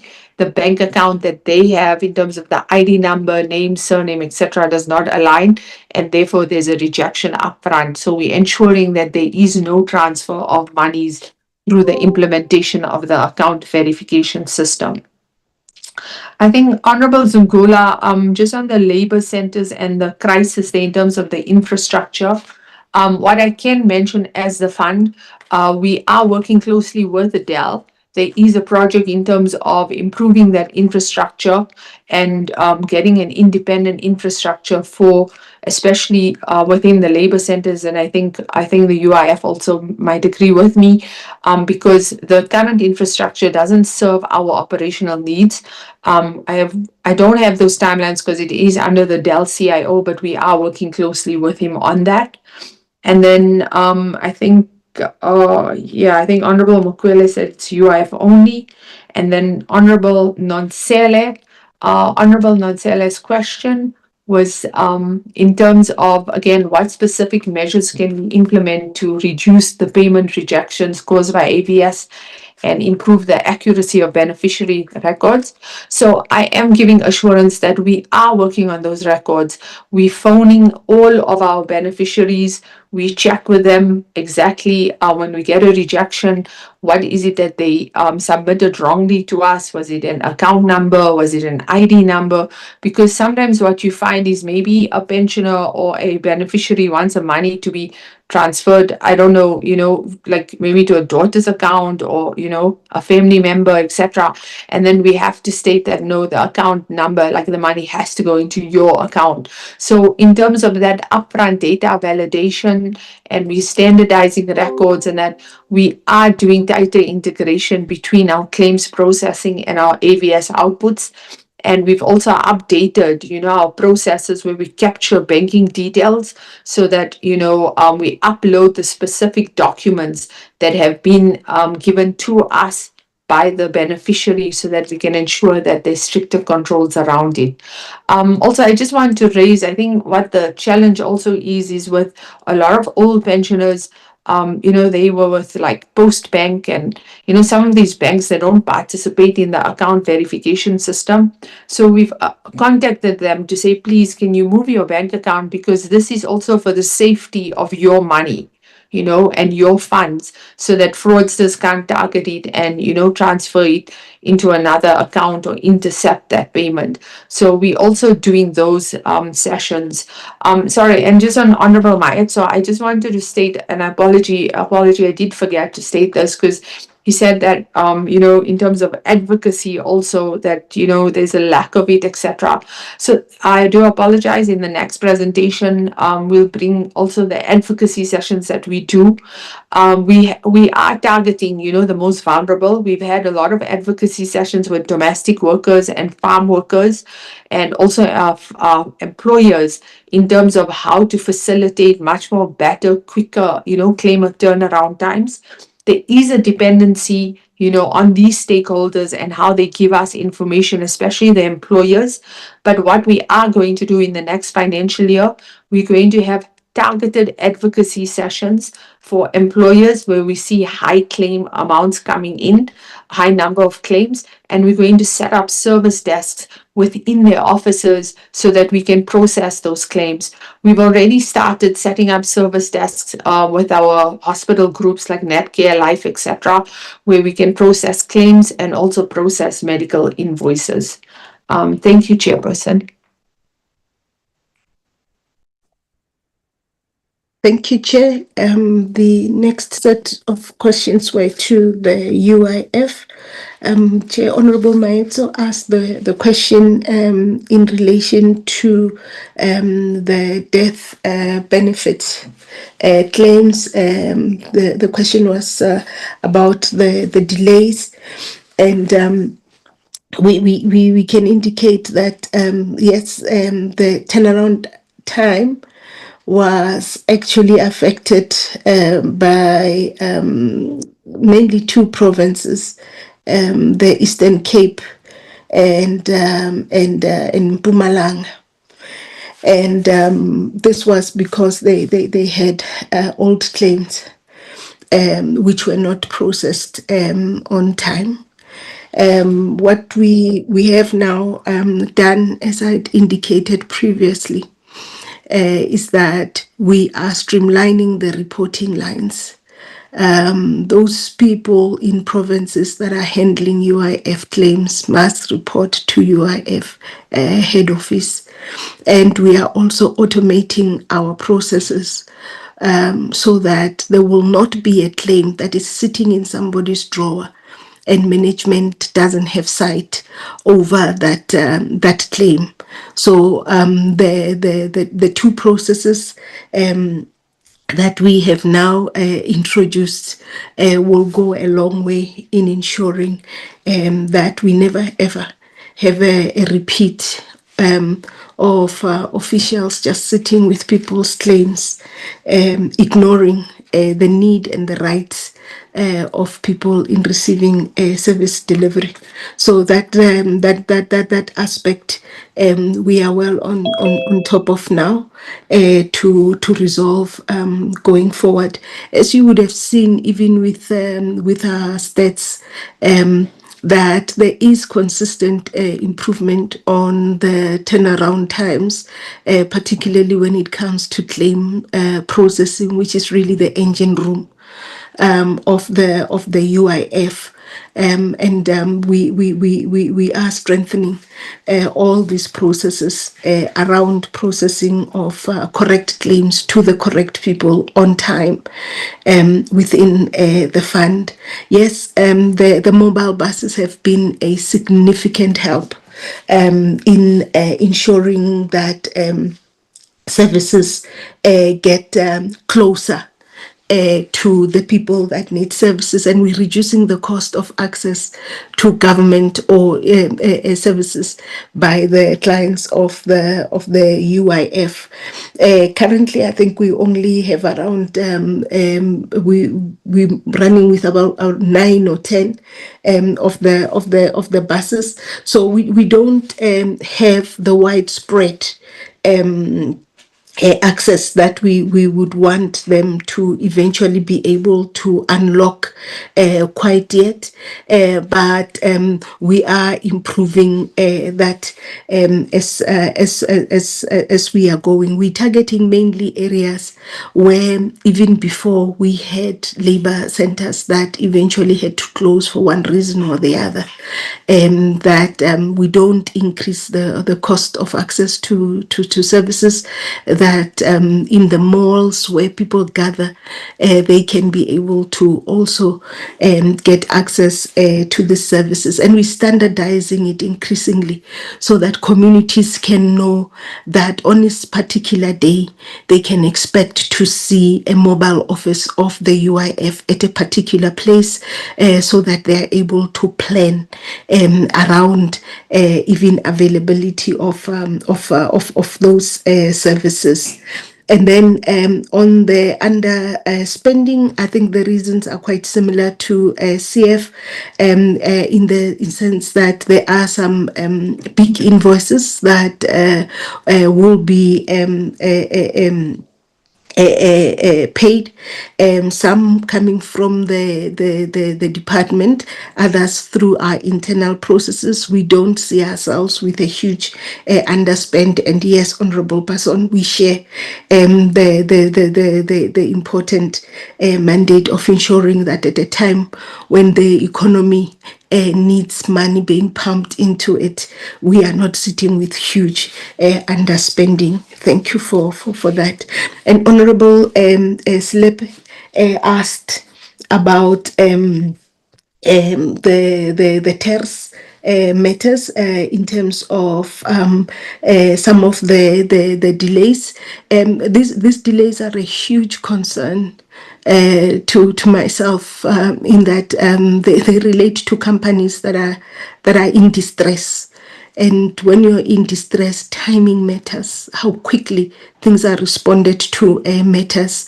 We have initiated a process now with the CCMA to try and streamline our own processes from end to end, because in the process of addressing this claims, the TERS applications, we have to interface with the CCMA, and the challenges also include some of the entry requirements or qualification requirements, where in some instances there may be a requirement for audited financial statements, and we do know that entities that are in distress, there are times where they struggle to actually get those.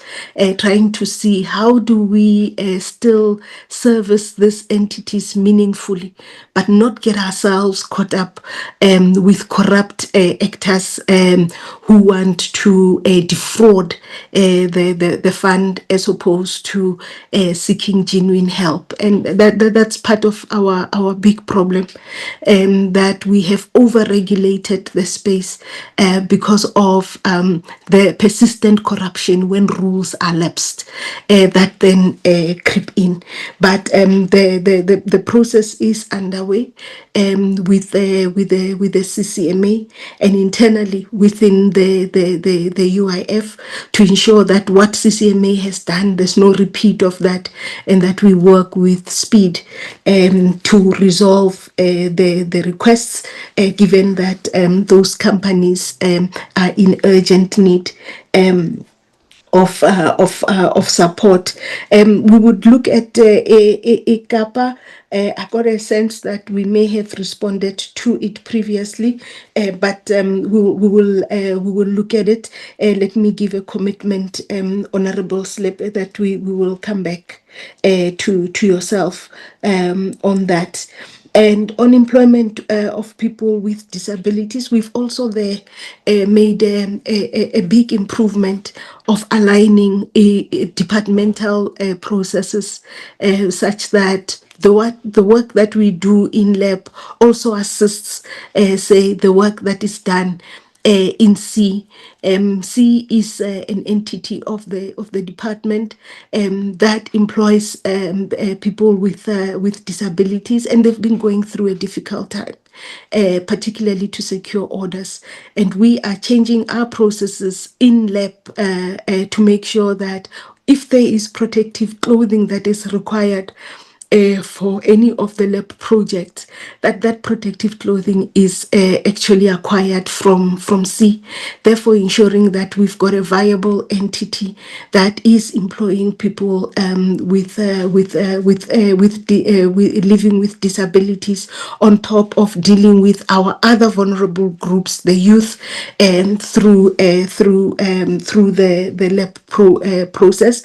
And of course, internally we continue to also in our recruitment process make sure that we are prioritizing all the vulnerable groups that must be part of the workforce of the fund. The question was also asked on what progress have been made on the audit findings, and we are showing in one or two of our slides that we are now following these audit processes quite closely, looking at it not just on what the AG has found, but also the issues that are being raised by our own internal audit, and resolving these matters as they come. And as we're resolving them, there are of course other complications. One of the complications I can just share with the committee is a complication about how we estimate revenue, where we've now been asked to estimate it. I'm trying to have a non-technical way of representing the problem. So there is a standard that requires us to be able to completely estimate our revenue. The revenue that we get is from what employers disclose. So if employers don't disclose, we will not know that revenue. But the standard is requiring us to be able to say, in the South African economy, this should be the revenue of the UIF, said plainly. So we are objecting to that just on the basis of the difficulty of a fund that is contributor based to be able to have a conclusive revenue base in the way that the standard anticipate. It's a discussion that we are taking on with National Treasury, and internally we are improving our own control environment, and consequences will be meted out for non-performance, as has been the case in all our management meetings as we are discussing issues that pertain to but there remain some concerns with the labor activation program, and Minister had indicated that we are relooking at the structure of that program to make sure that, first of all, in the way that we set rules, we attract the right partners so that we don't sit with a problem where at point of delivery, now we are taking each other on through legal processes because partners can't deliver. We are in the process of finalizing that the new approach, which will then guide how we proceed with this process going forward. And as I've indicated, Honorable Mugwele, that in terms of the provinces, we are strengthening direct coordination with head office. Because if the provinces are implementing the programs of the UIF, it really is not possible that they won't have a direct interface with management at head office, and that will deal with that monitoring and coordination issue that you have raised. We are contracting with them now directly. We're going to contract with them directly for the next financial year, so that they can report to us directly, and if there's consequence management that can be dealt with. We will forward a report. The report, I think, was done on the business case of the buses. I'll just check where in the fund it is, so that we can provide the information. My understanding is that there is actually value in renting these buses, given the depreciation rate of a bus, and the fact that having to buy this on a regular basis may tend to be more expensive than if they are rented, and we have an agreement on how they are continuously replenished, because it is important that they are kept in a state that they become effective mobile offices and they don't deteriorate and now resemble a mobile service point that is not acceptable for service delivery standards. And then I think on the issue of measures to deal with TERS, as raised by Honorable Nontsele. I've already dealt with that, and we acknowledge, Honorable Nontsele, that indeed we have a responsibility to reposition these entities, and as Minister had indicated, that process is well underway. I'm not sure if there is any other issue that I may have raised, but Chair, if you would allow, I could just ask my colleagues if there's anything that I have overlooked that they may come in. But from my notes, I think we have covered everything. Thank you.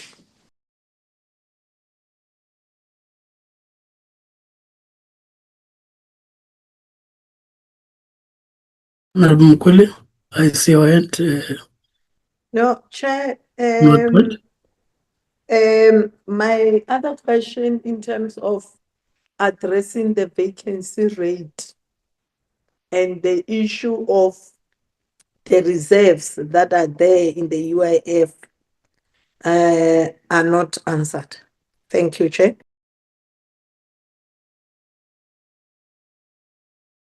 Honorable Mugwele, Honorable Mbele, you were not on the list of members that asked the questions.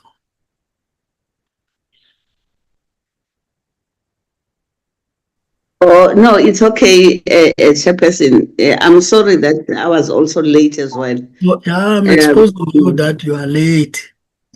Yes. No. But you can No, make no, it I actually, I wanted quick to, one. yeah. Can make it No, quick. it's fine, Chairperson. No, I was just actually indicating Utsi, and again, I was late because in the morning I reacted in a kind of a Finland. Now I was rushed to the Lokunjani clinic, so I became late. But yeah, if there's a time, I've got some questions. But if there's no time, it's fine. I will also understand. Oh, Honorable Okay, Mbele, thanks. I said make it quick. I knew you were raising the hand for a question that you couldn't ask. We were not made aware of the health situation you experienced. We really appreciate that you are back. Unless you want to reduce that to writing, Honorable Mbele, there's no problem. No, it's okay, Chairperson. What I will do, I will submit it in writing. I will submit it in writing, unless maybe we along the program, then we will have extra time. But if there's no extra time, then I will just put it in writing because I've got so many questions. Yeah, thanks, Chair. Thanks, Honorable Mbele. So we can make that submission.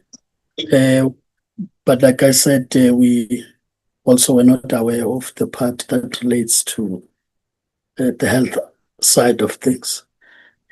So I think members will understand you had to join the meeting late. We could not put you in the apologies at the time. So we'll at least correct the record. With that, members having been said, I think what is important out of the discussion, which should be taken back as the entities go back, is that, of course, notably there's improvement in a number of areas. However, the concerns remain with regard to areas of underspending. Of course, as presented, it's in percentage terms, but I think the message conveyed by members is that behind those percentages is the actual numbers of beneficiaries that may have not been reached once the targets are not met. So we have to ensure that that is taken care of. With regard to the part of the auditor general issues that would have been raised, which necessitated audit action plans. Again, when there's non-achievement, it's matters we should be indeed able to address from a planning point of view, including defining the KPIs more clearer so that they can be measured in that scope.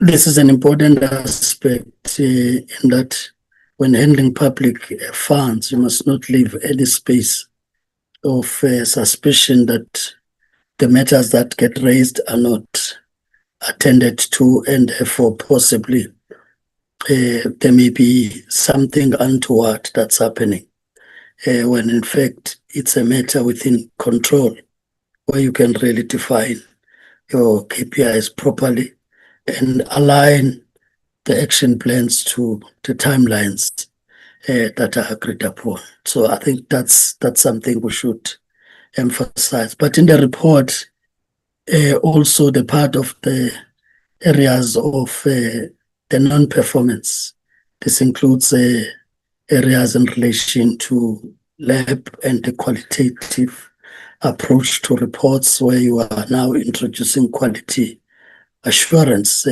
UIF in particular. Again, on that point, we should be able to create that balance of performing, but also ensuring that that quality assurance happens, because it doesn't help to have figures that seem to be very good, and when you do that quality assurance, you find that as it relates to service delivery on the ground and the lived reality of the people, we are unable to align the reports. So it shouldn't be, therefore, that when improvement in control measures is introduced, it leads to decline in performance. In fact, we should, as I say, keep that balance.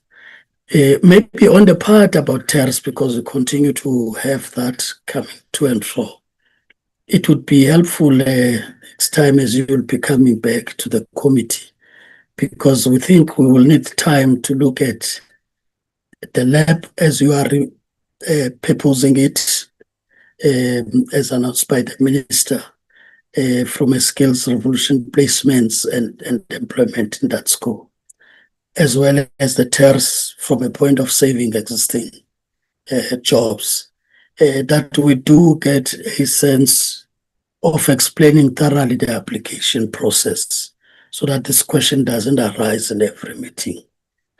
Because anybody who looks at this report, that there were 13 applications and 0 has been dealt with in terms of approval, and reasoning given CCMA delays in the documents as you look at them. So when you come back, at least be able to explain at what point will you call this as an application worth considering by the UIF in terms of the funding itself, or the CCMA in terms of its own processes of adjudicating on applications, so that that alignment is there. But the ordinary person who wants to make such an application as a business person would know that no, this is the simplified process.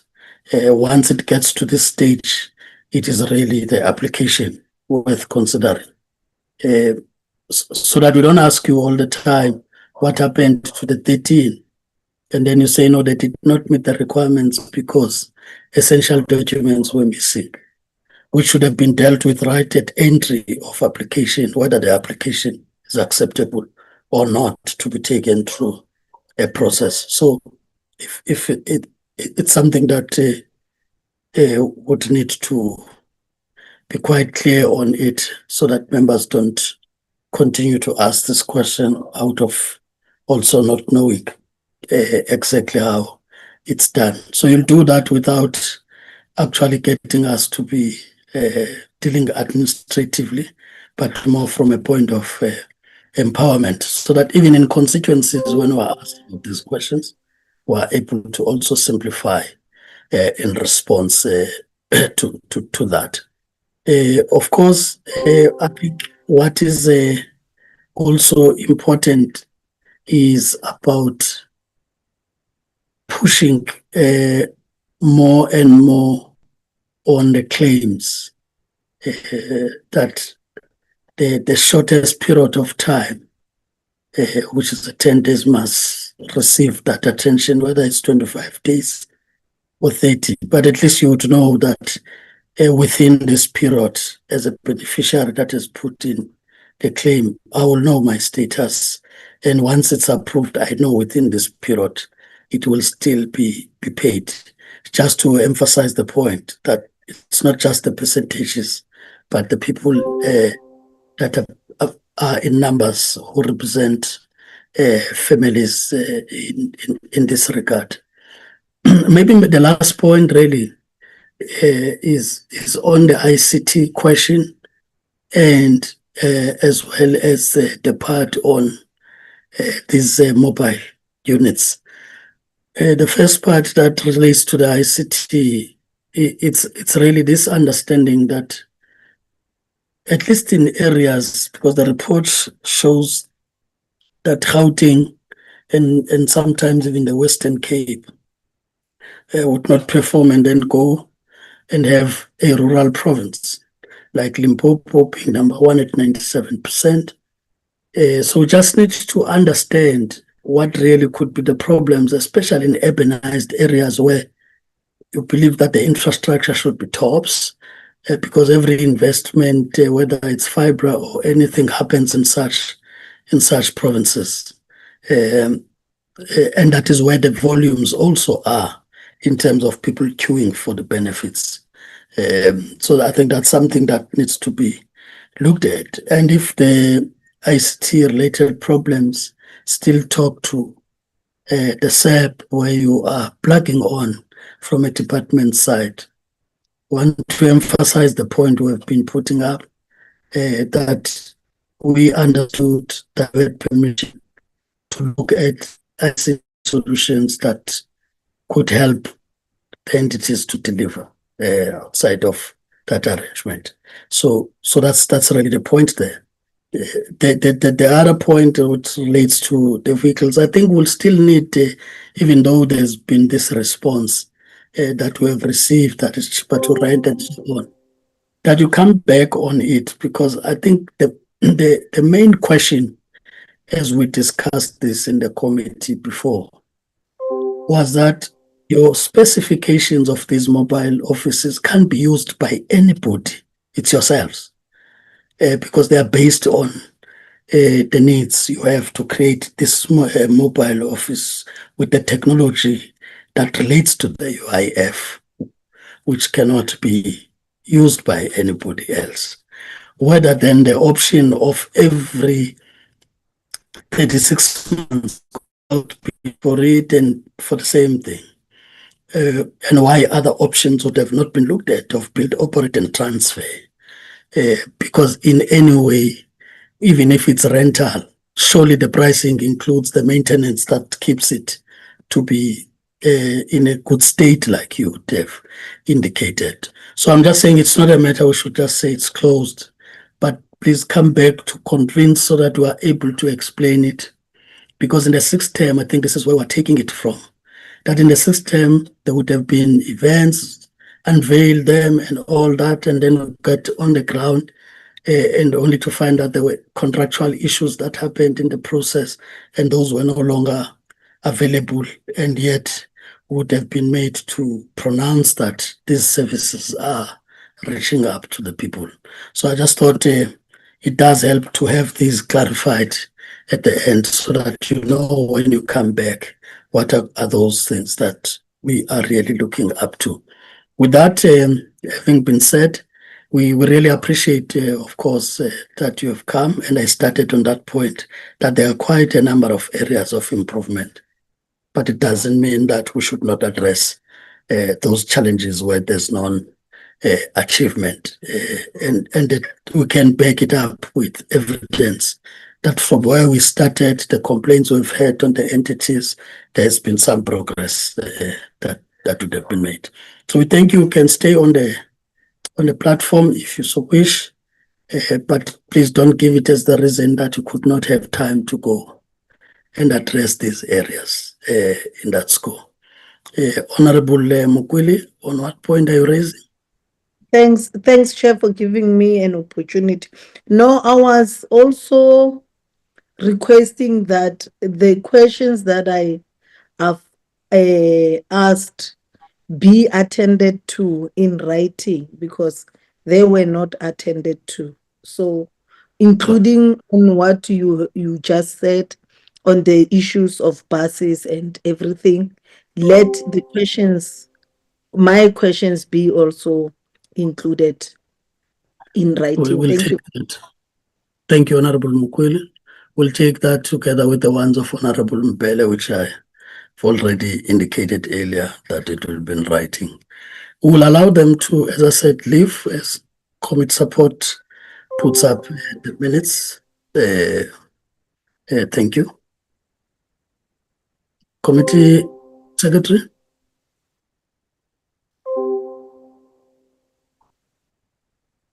Jesus.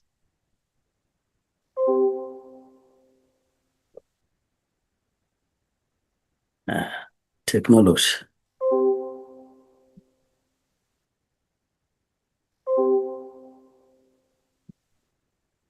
Am I audible? Because Yes, you are. my laptop is doing something else on my screen now. Am No, I we hear audible? you. Okay.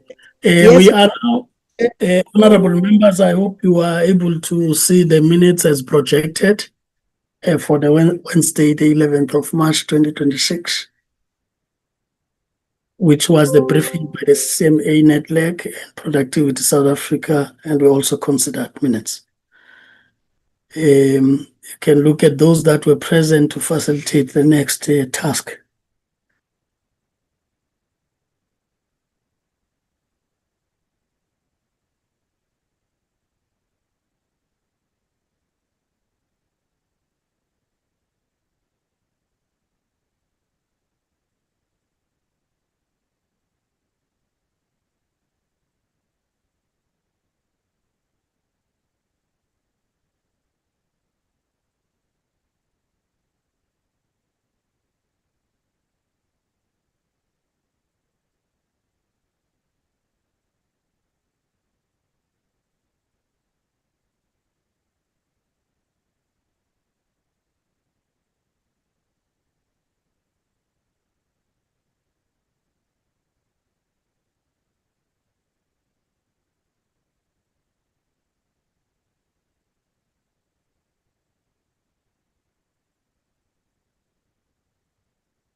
Honorable members, I now present the minutes of 11th of March 2026 for your approval. May I get a mover and seconder from those who were present? Honorable Maito. Thank you, Chair. I move for the adoption of the previous minutes as a true reflection. Honorable Maito moves. Honorable Slepe. Chair, I second the move of the minutes, the true reflection. Thank you. Thank you, Honorable Slepe. Any objection in us adopting the minutes? No objection, so the minutes are I'm not objecting. Yes, Honorable.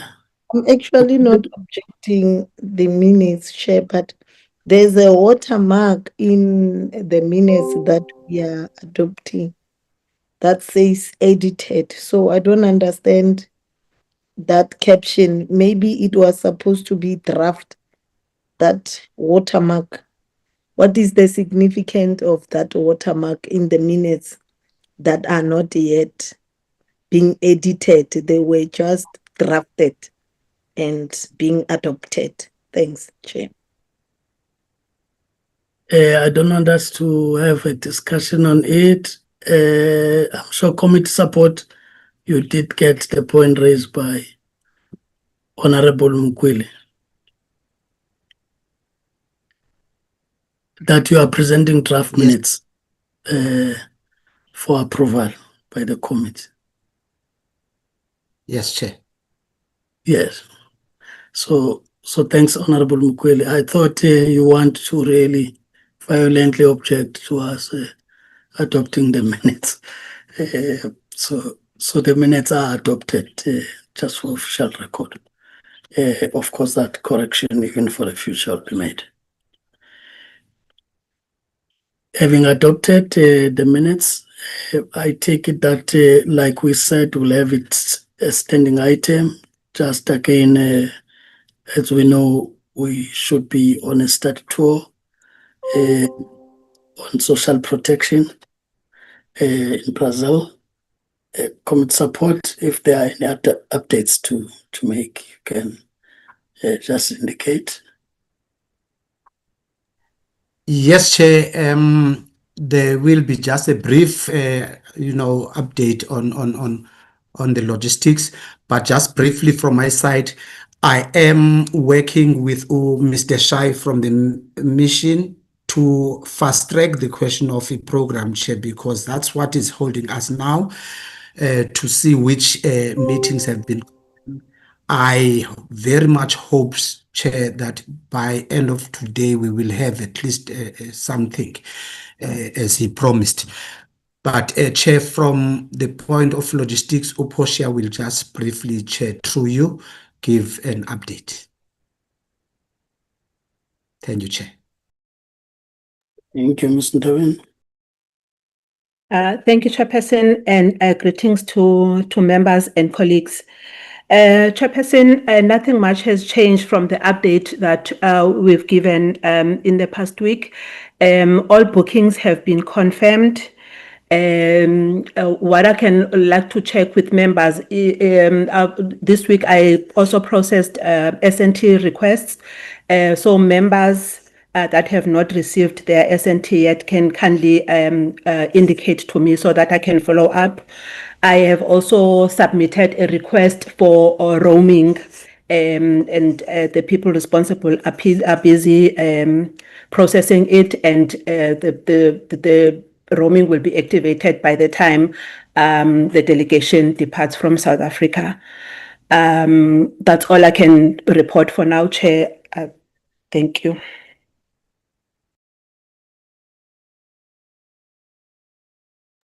Honorable Slepe, on what point? So thank you very much. Chairperson, I don't know, man. Maybe you'll assist on this one, or Mr. Sakasa will eventually assist. Chairperson, checking the number of days that will be out of the country, and also, Chairperson, can the rand exchange comparing to the Brazilian whatsoever currency. And then if you look the number of days and the SNT that we are getting, Chairperson, I don't think with this thing will be doing the justice. I don't know how do they calculate the SNT budget. Really, Chairperson, I feel it's so insufficient, this SNT. I don't know how best can they consider the rate exchange and the risk of that we are not in the country. I don't know, Chairperson. But the SNT that is projected, is not making any sense. Thank you. Honorable Zungula has a hand. Thank you, Chair. I just wanted to check if there's shuttles organized for the members from the villages to the airport Friday morning. Secondly, I do recall that given the fact that the arrival in Joburg is 9, and I think the flight is in the afternoon at 4, is there any provision of where to wait or how to use that time? Or should we make our own arrangements? Thank you. Honorable Desiree. Thank you, Chairperson. Chair, first of all, let me thank Posh for tolerating me and my arrangements on and off trying to reorganize my diary. But last night, will be part of the study tour. May I just ask, with the roaming, I've already got an international, what they would refer to normally as an eSIM app on my phone, and I will purchase my time, and I suppose I could also claim that then from my budget allocation when I'm back. I don't have to take roaming then. Thank you, Chair. That's the only question I have. Honorable Mpele, last. Okay, thank you very much, Chairperson. Yeah, bengisacela ukusuggesta ukuthi and I don't know, normally ama-international trips you find out that we have to be at the airport about 3 hours for check-in, 3 hours before during the so that we can check in on time. That means you check in within 3 hours before the boarding. So I was going to suggest that, because I don't know when we are doing an official trip, whether there's a diplomatic system that they use in terms of checking in. Maybe is there somewhere where we check in, or how is it done? But nevertheless, I was going to request that we all come on time, so that when we start to do the check-in, we all do the check-in, all of us at the same time, just to make it easy, especially for the staff that will be assisting us, our supporting staff. So that was going to be my request. And also, nanokuthi engifakazele uSlebe yo ngiyibonile kwi-system lento esoyithola, hayi ngayibuka ngathi hawu encane kangaka sihlalo siyofika esithini nje phambili, ngoba kuthiwa khona izinto zakhona ziyabiza, ziyakhokhoza.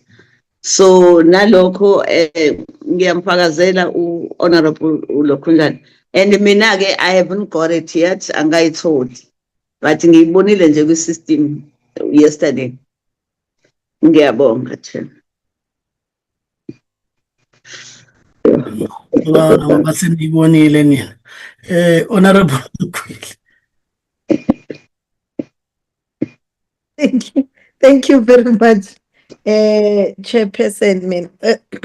To add on what Honorable Zungula has just said, I think all of you understand that my bookings were done late and I compromised for the sake of us traveling with the team. So I'll be accommodated on economy. It's not a problem. Class is not an issue. The issue is what the arrangement will be at the airport, because we need to arrive earlier. We would also request to be informed in terms of our reception. How are you going to receive us? Secondly, Chair, now I'm not happy in terms of the program. It's like now we are going to Brazil for fun. We are leaving a day before. We are not yet informed as to who are we going to meet, so that when we need to do our own research and our own information, who are we going to meet? What is it that is expected from us? All those things. It's really embarrassing for us to take, even if the parliament has paid for us. It's like it has paid for us to go on a vacation. We need to have, at least if we say we are late tonight, that information must be provided for us, so that we can be able to also prepare ourselves in terms of notes and research. Thank you, Chair.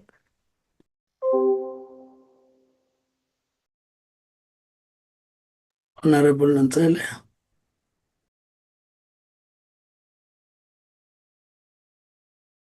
No, thank you, Chair. And just to check, Chair, how many people are taken in the route from Cape Town to Brazil? Because I note that some even were taken late in terms of the arrangement. As to why one member would be taken out and be taken on a different route, can it be explained?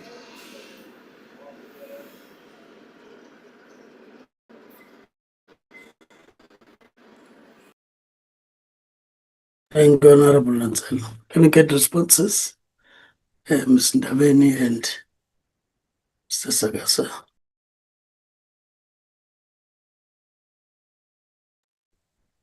Thank you, Chairperson. I will go first. Responding to the questions that members had. The first one was the arrangement at the airport while waiting to board the flight. Since all bookings are in business class, there's confirmation that all members will have lounge access at the airport. With regards to the one member that will be traveling on the economy, I am making an arrangement so that the member can also have lounge access as well. Coming to the question about shuttle pickups, they are in process and I am following up. So I should be able to update members by end of today about the pickup times. I can communicate the pickup times, but the service provider will contact the members directly. And coming to Mr. Silepe's question regarding the S&T rate, there's a certain rate that is set per country. And we take that rate and convert it to South African rand and multiply it by the number of days. That's how we get to the final amount for S&T. So it's different rates according to the country to be visited. Yes, I'm not sure if I'm clear with my explanation. And coming to Ms. Mbele's question regarding diplomatic check-in, there's no diplomatic check-in as far as I know, but I can look into it.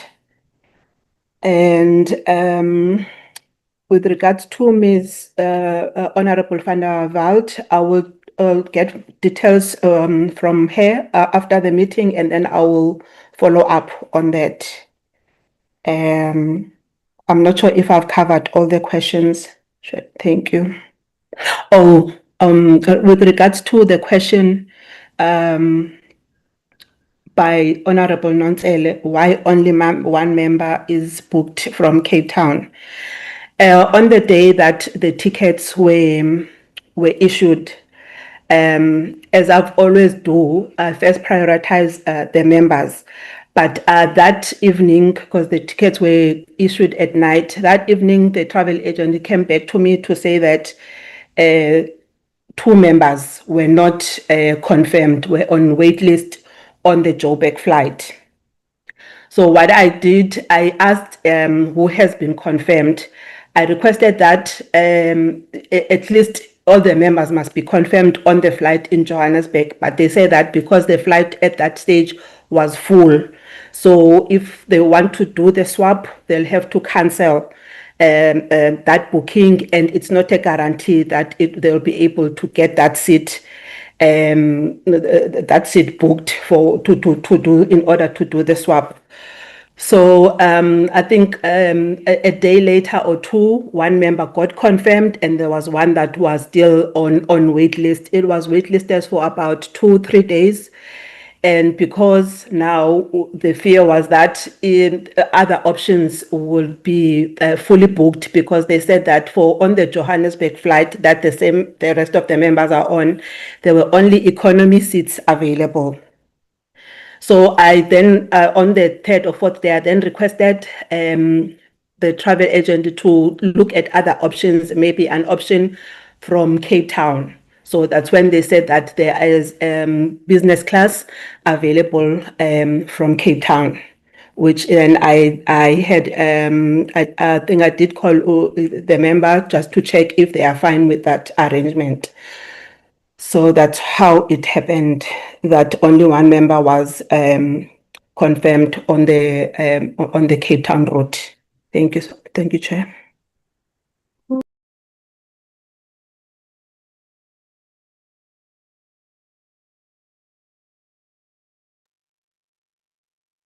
The Sakasa on the program. Yes, Chair. On the program, Chair, I heard what Honorable Mkwede is saying. It really has been my concern as well, Chair. It is too late, but their explanation was due to that state president visit, they have less staff in the embassy to can do all this. They were concentrating or focusing on the presidents, so they didn't have time to arrange other meeting with other stakeholders that we sent them long time ago, if you remember, Chair, from the concept document, this and the letter that we sent to DERCO to say we want assistance with the program on these issues that we want to visit Brazil for, and we have listed them there, but they focused on the other committee that was there and also the state president. So they are now busy, but I tried, as I said, Chair, I'm still trying to put pressure on them, because I'm also seeing that time is running out. So there's nothing much, because we cannot make our program ourselves.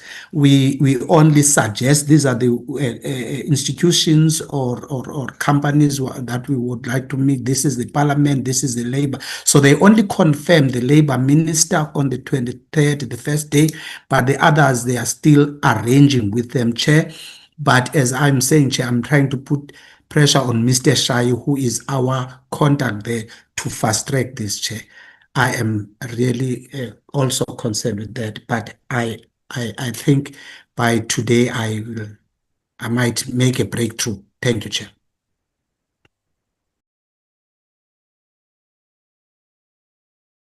Honorable Mukwili, that's a legacy hand, right? Thank you, Chairperson. I want to make the issue of transport very clear, because I always struggle. I'll be leaving Cape Town tonight, and I'll be traveling from my house to the airport on Friday morning. So I need to be clear.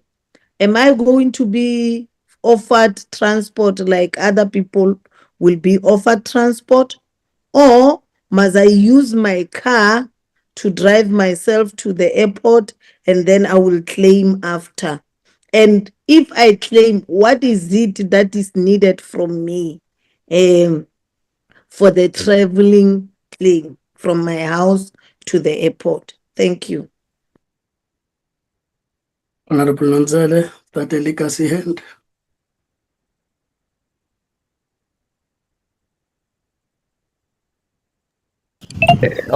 No, thank you, Ted. I think the genesis is fine, but I think we would need to do a better way of arranging trips for public representative. I don't agree that there should be no space, and yet there is space as a priority for staff. People who are going to do oversight or study tour are in fact members, not staff.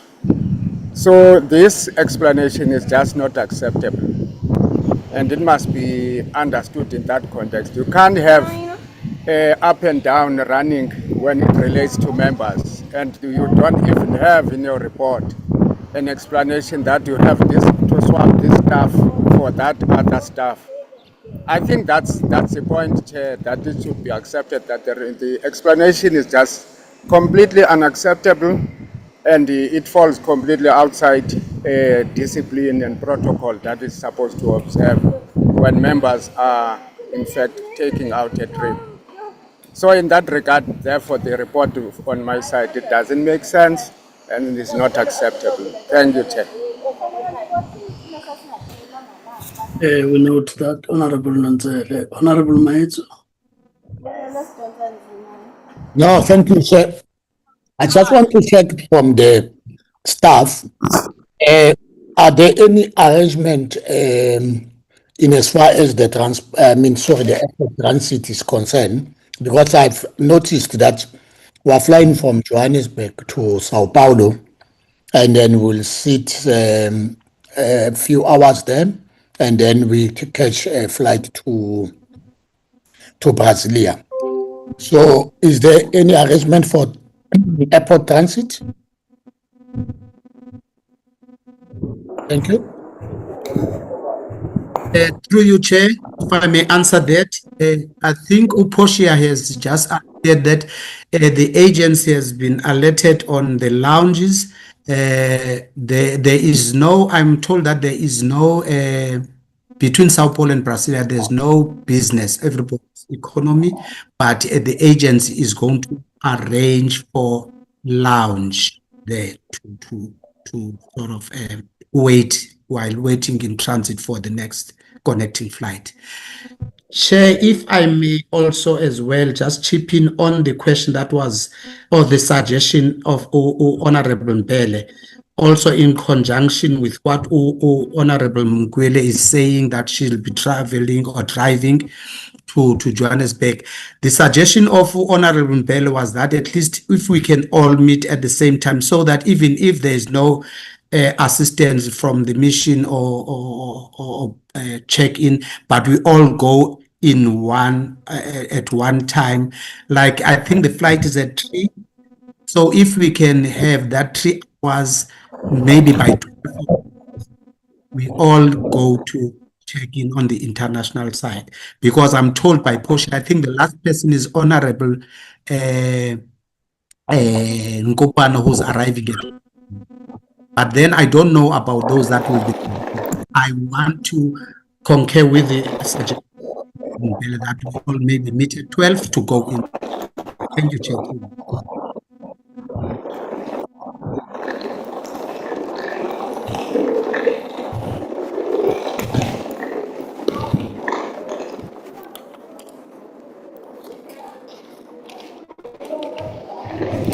Honorable Nonzale, please mute your mic.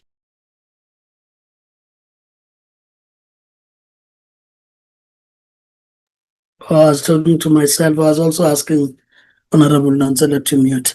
I think, Honorable members, let's note all the matters raised, and administration will have to do its best to work with whoever needs to be worked with to ensure that it makes it easier for members to travel and so on. Of course, the 12 o'clock check time, all members will have to strive for that. As far as the concerns that have been raised by Honorable Nonsele, I think I agree with the principles that it is the members first. That's also policy that's applied, even as it gets to transportation between villages and parliament. That members would be prioritized.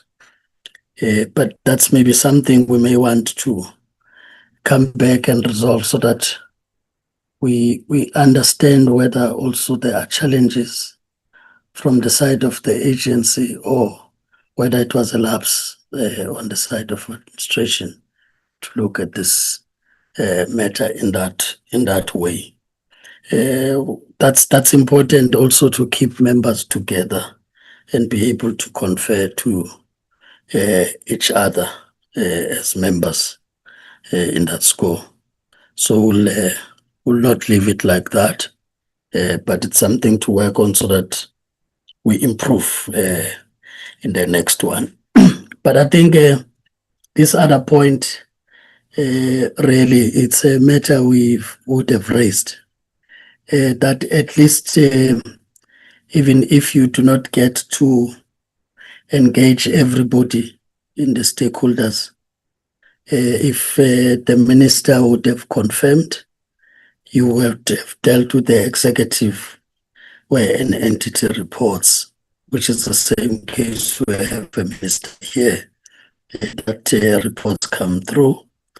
But because we're parliamentarians, it would have also been helpful to look at how they look at oversight of the executive on that side as it relates to how the entity relates to the department.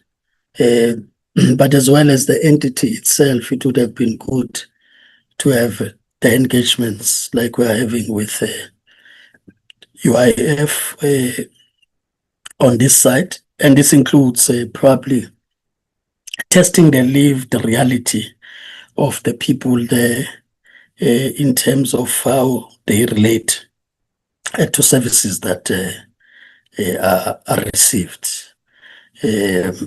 In the same way that we usually test with labor centers here. And I think importantly, Honorable Mukwile, is that for a holiday, you may have to save a lot of money to go there. So can't use Parliament to go to a holiday.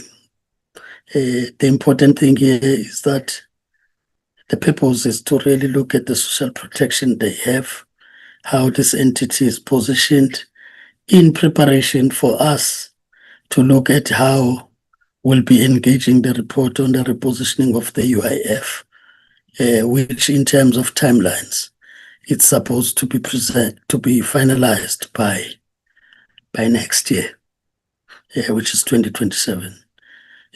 So in engaging with that process now, we'll be able to use the benchmarking that we thought we would get. But also more importantly, it's also a developing country that has also similar challenges of bridging gaps between people.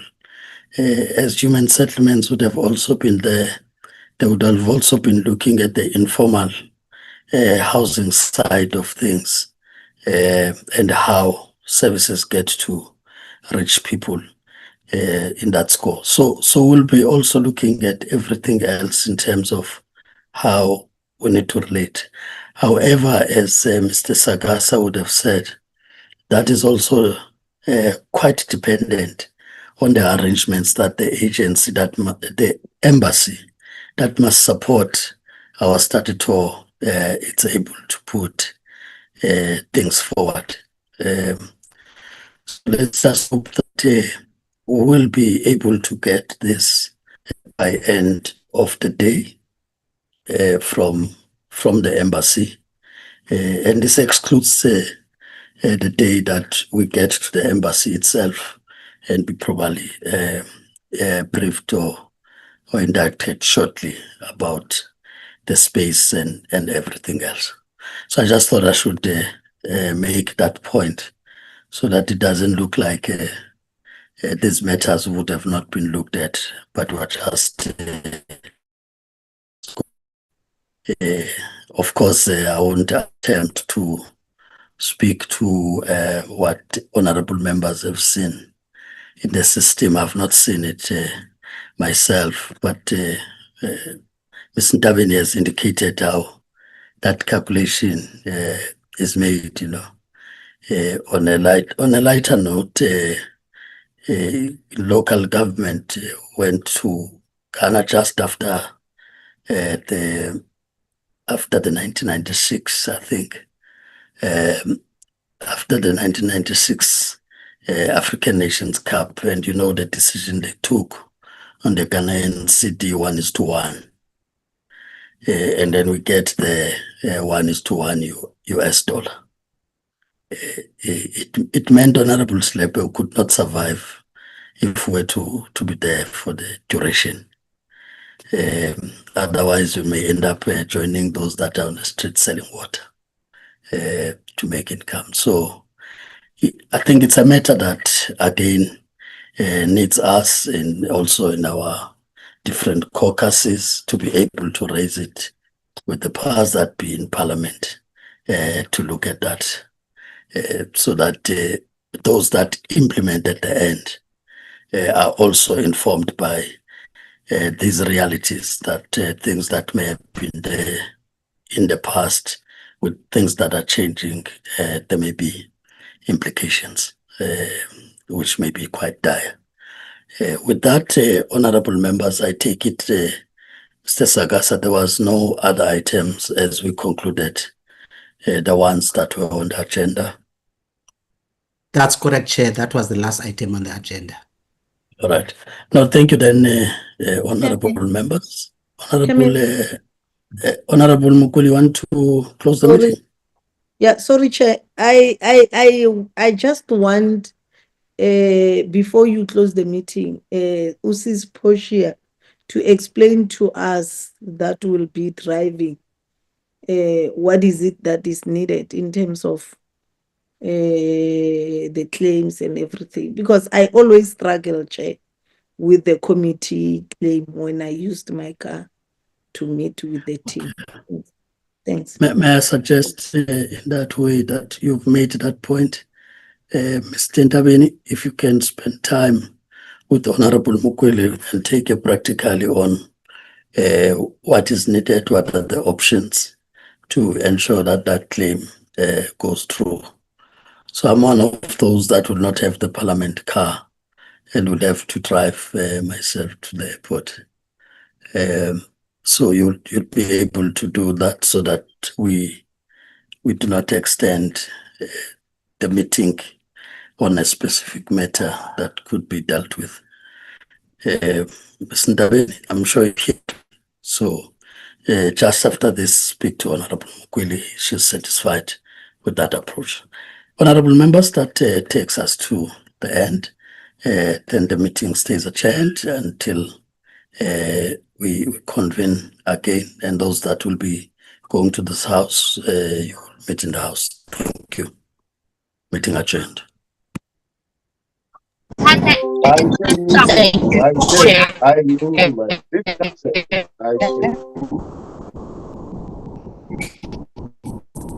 I knew it over chair.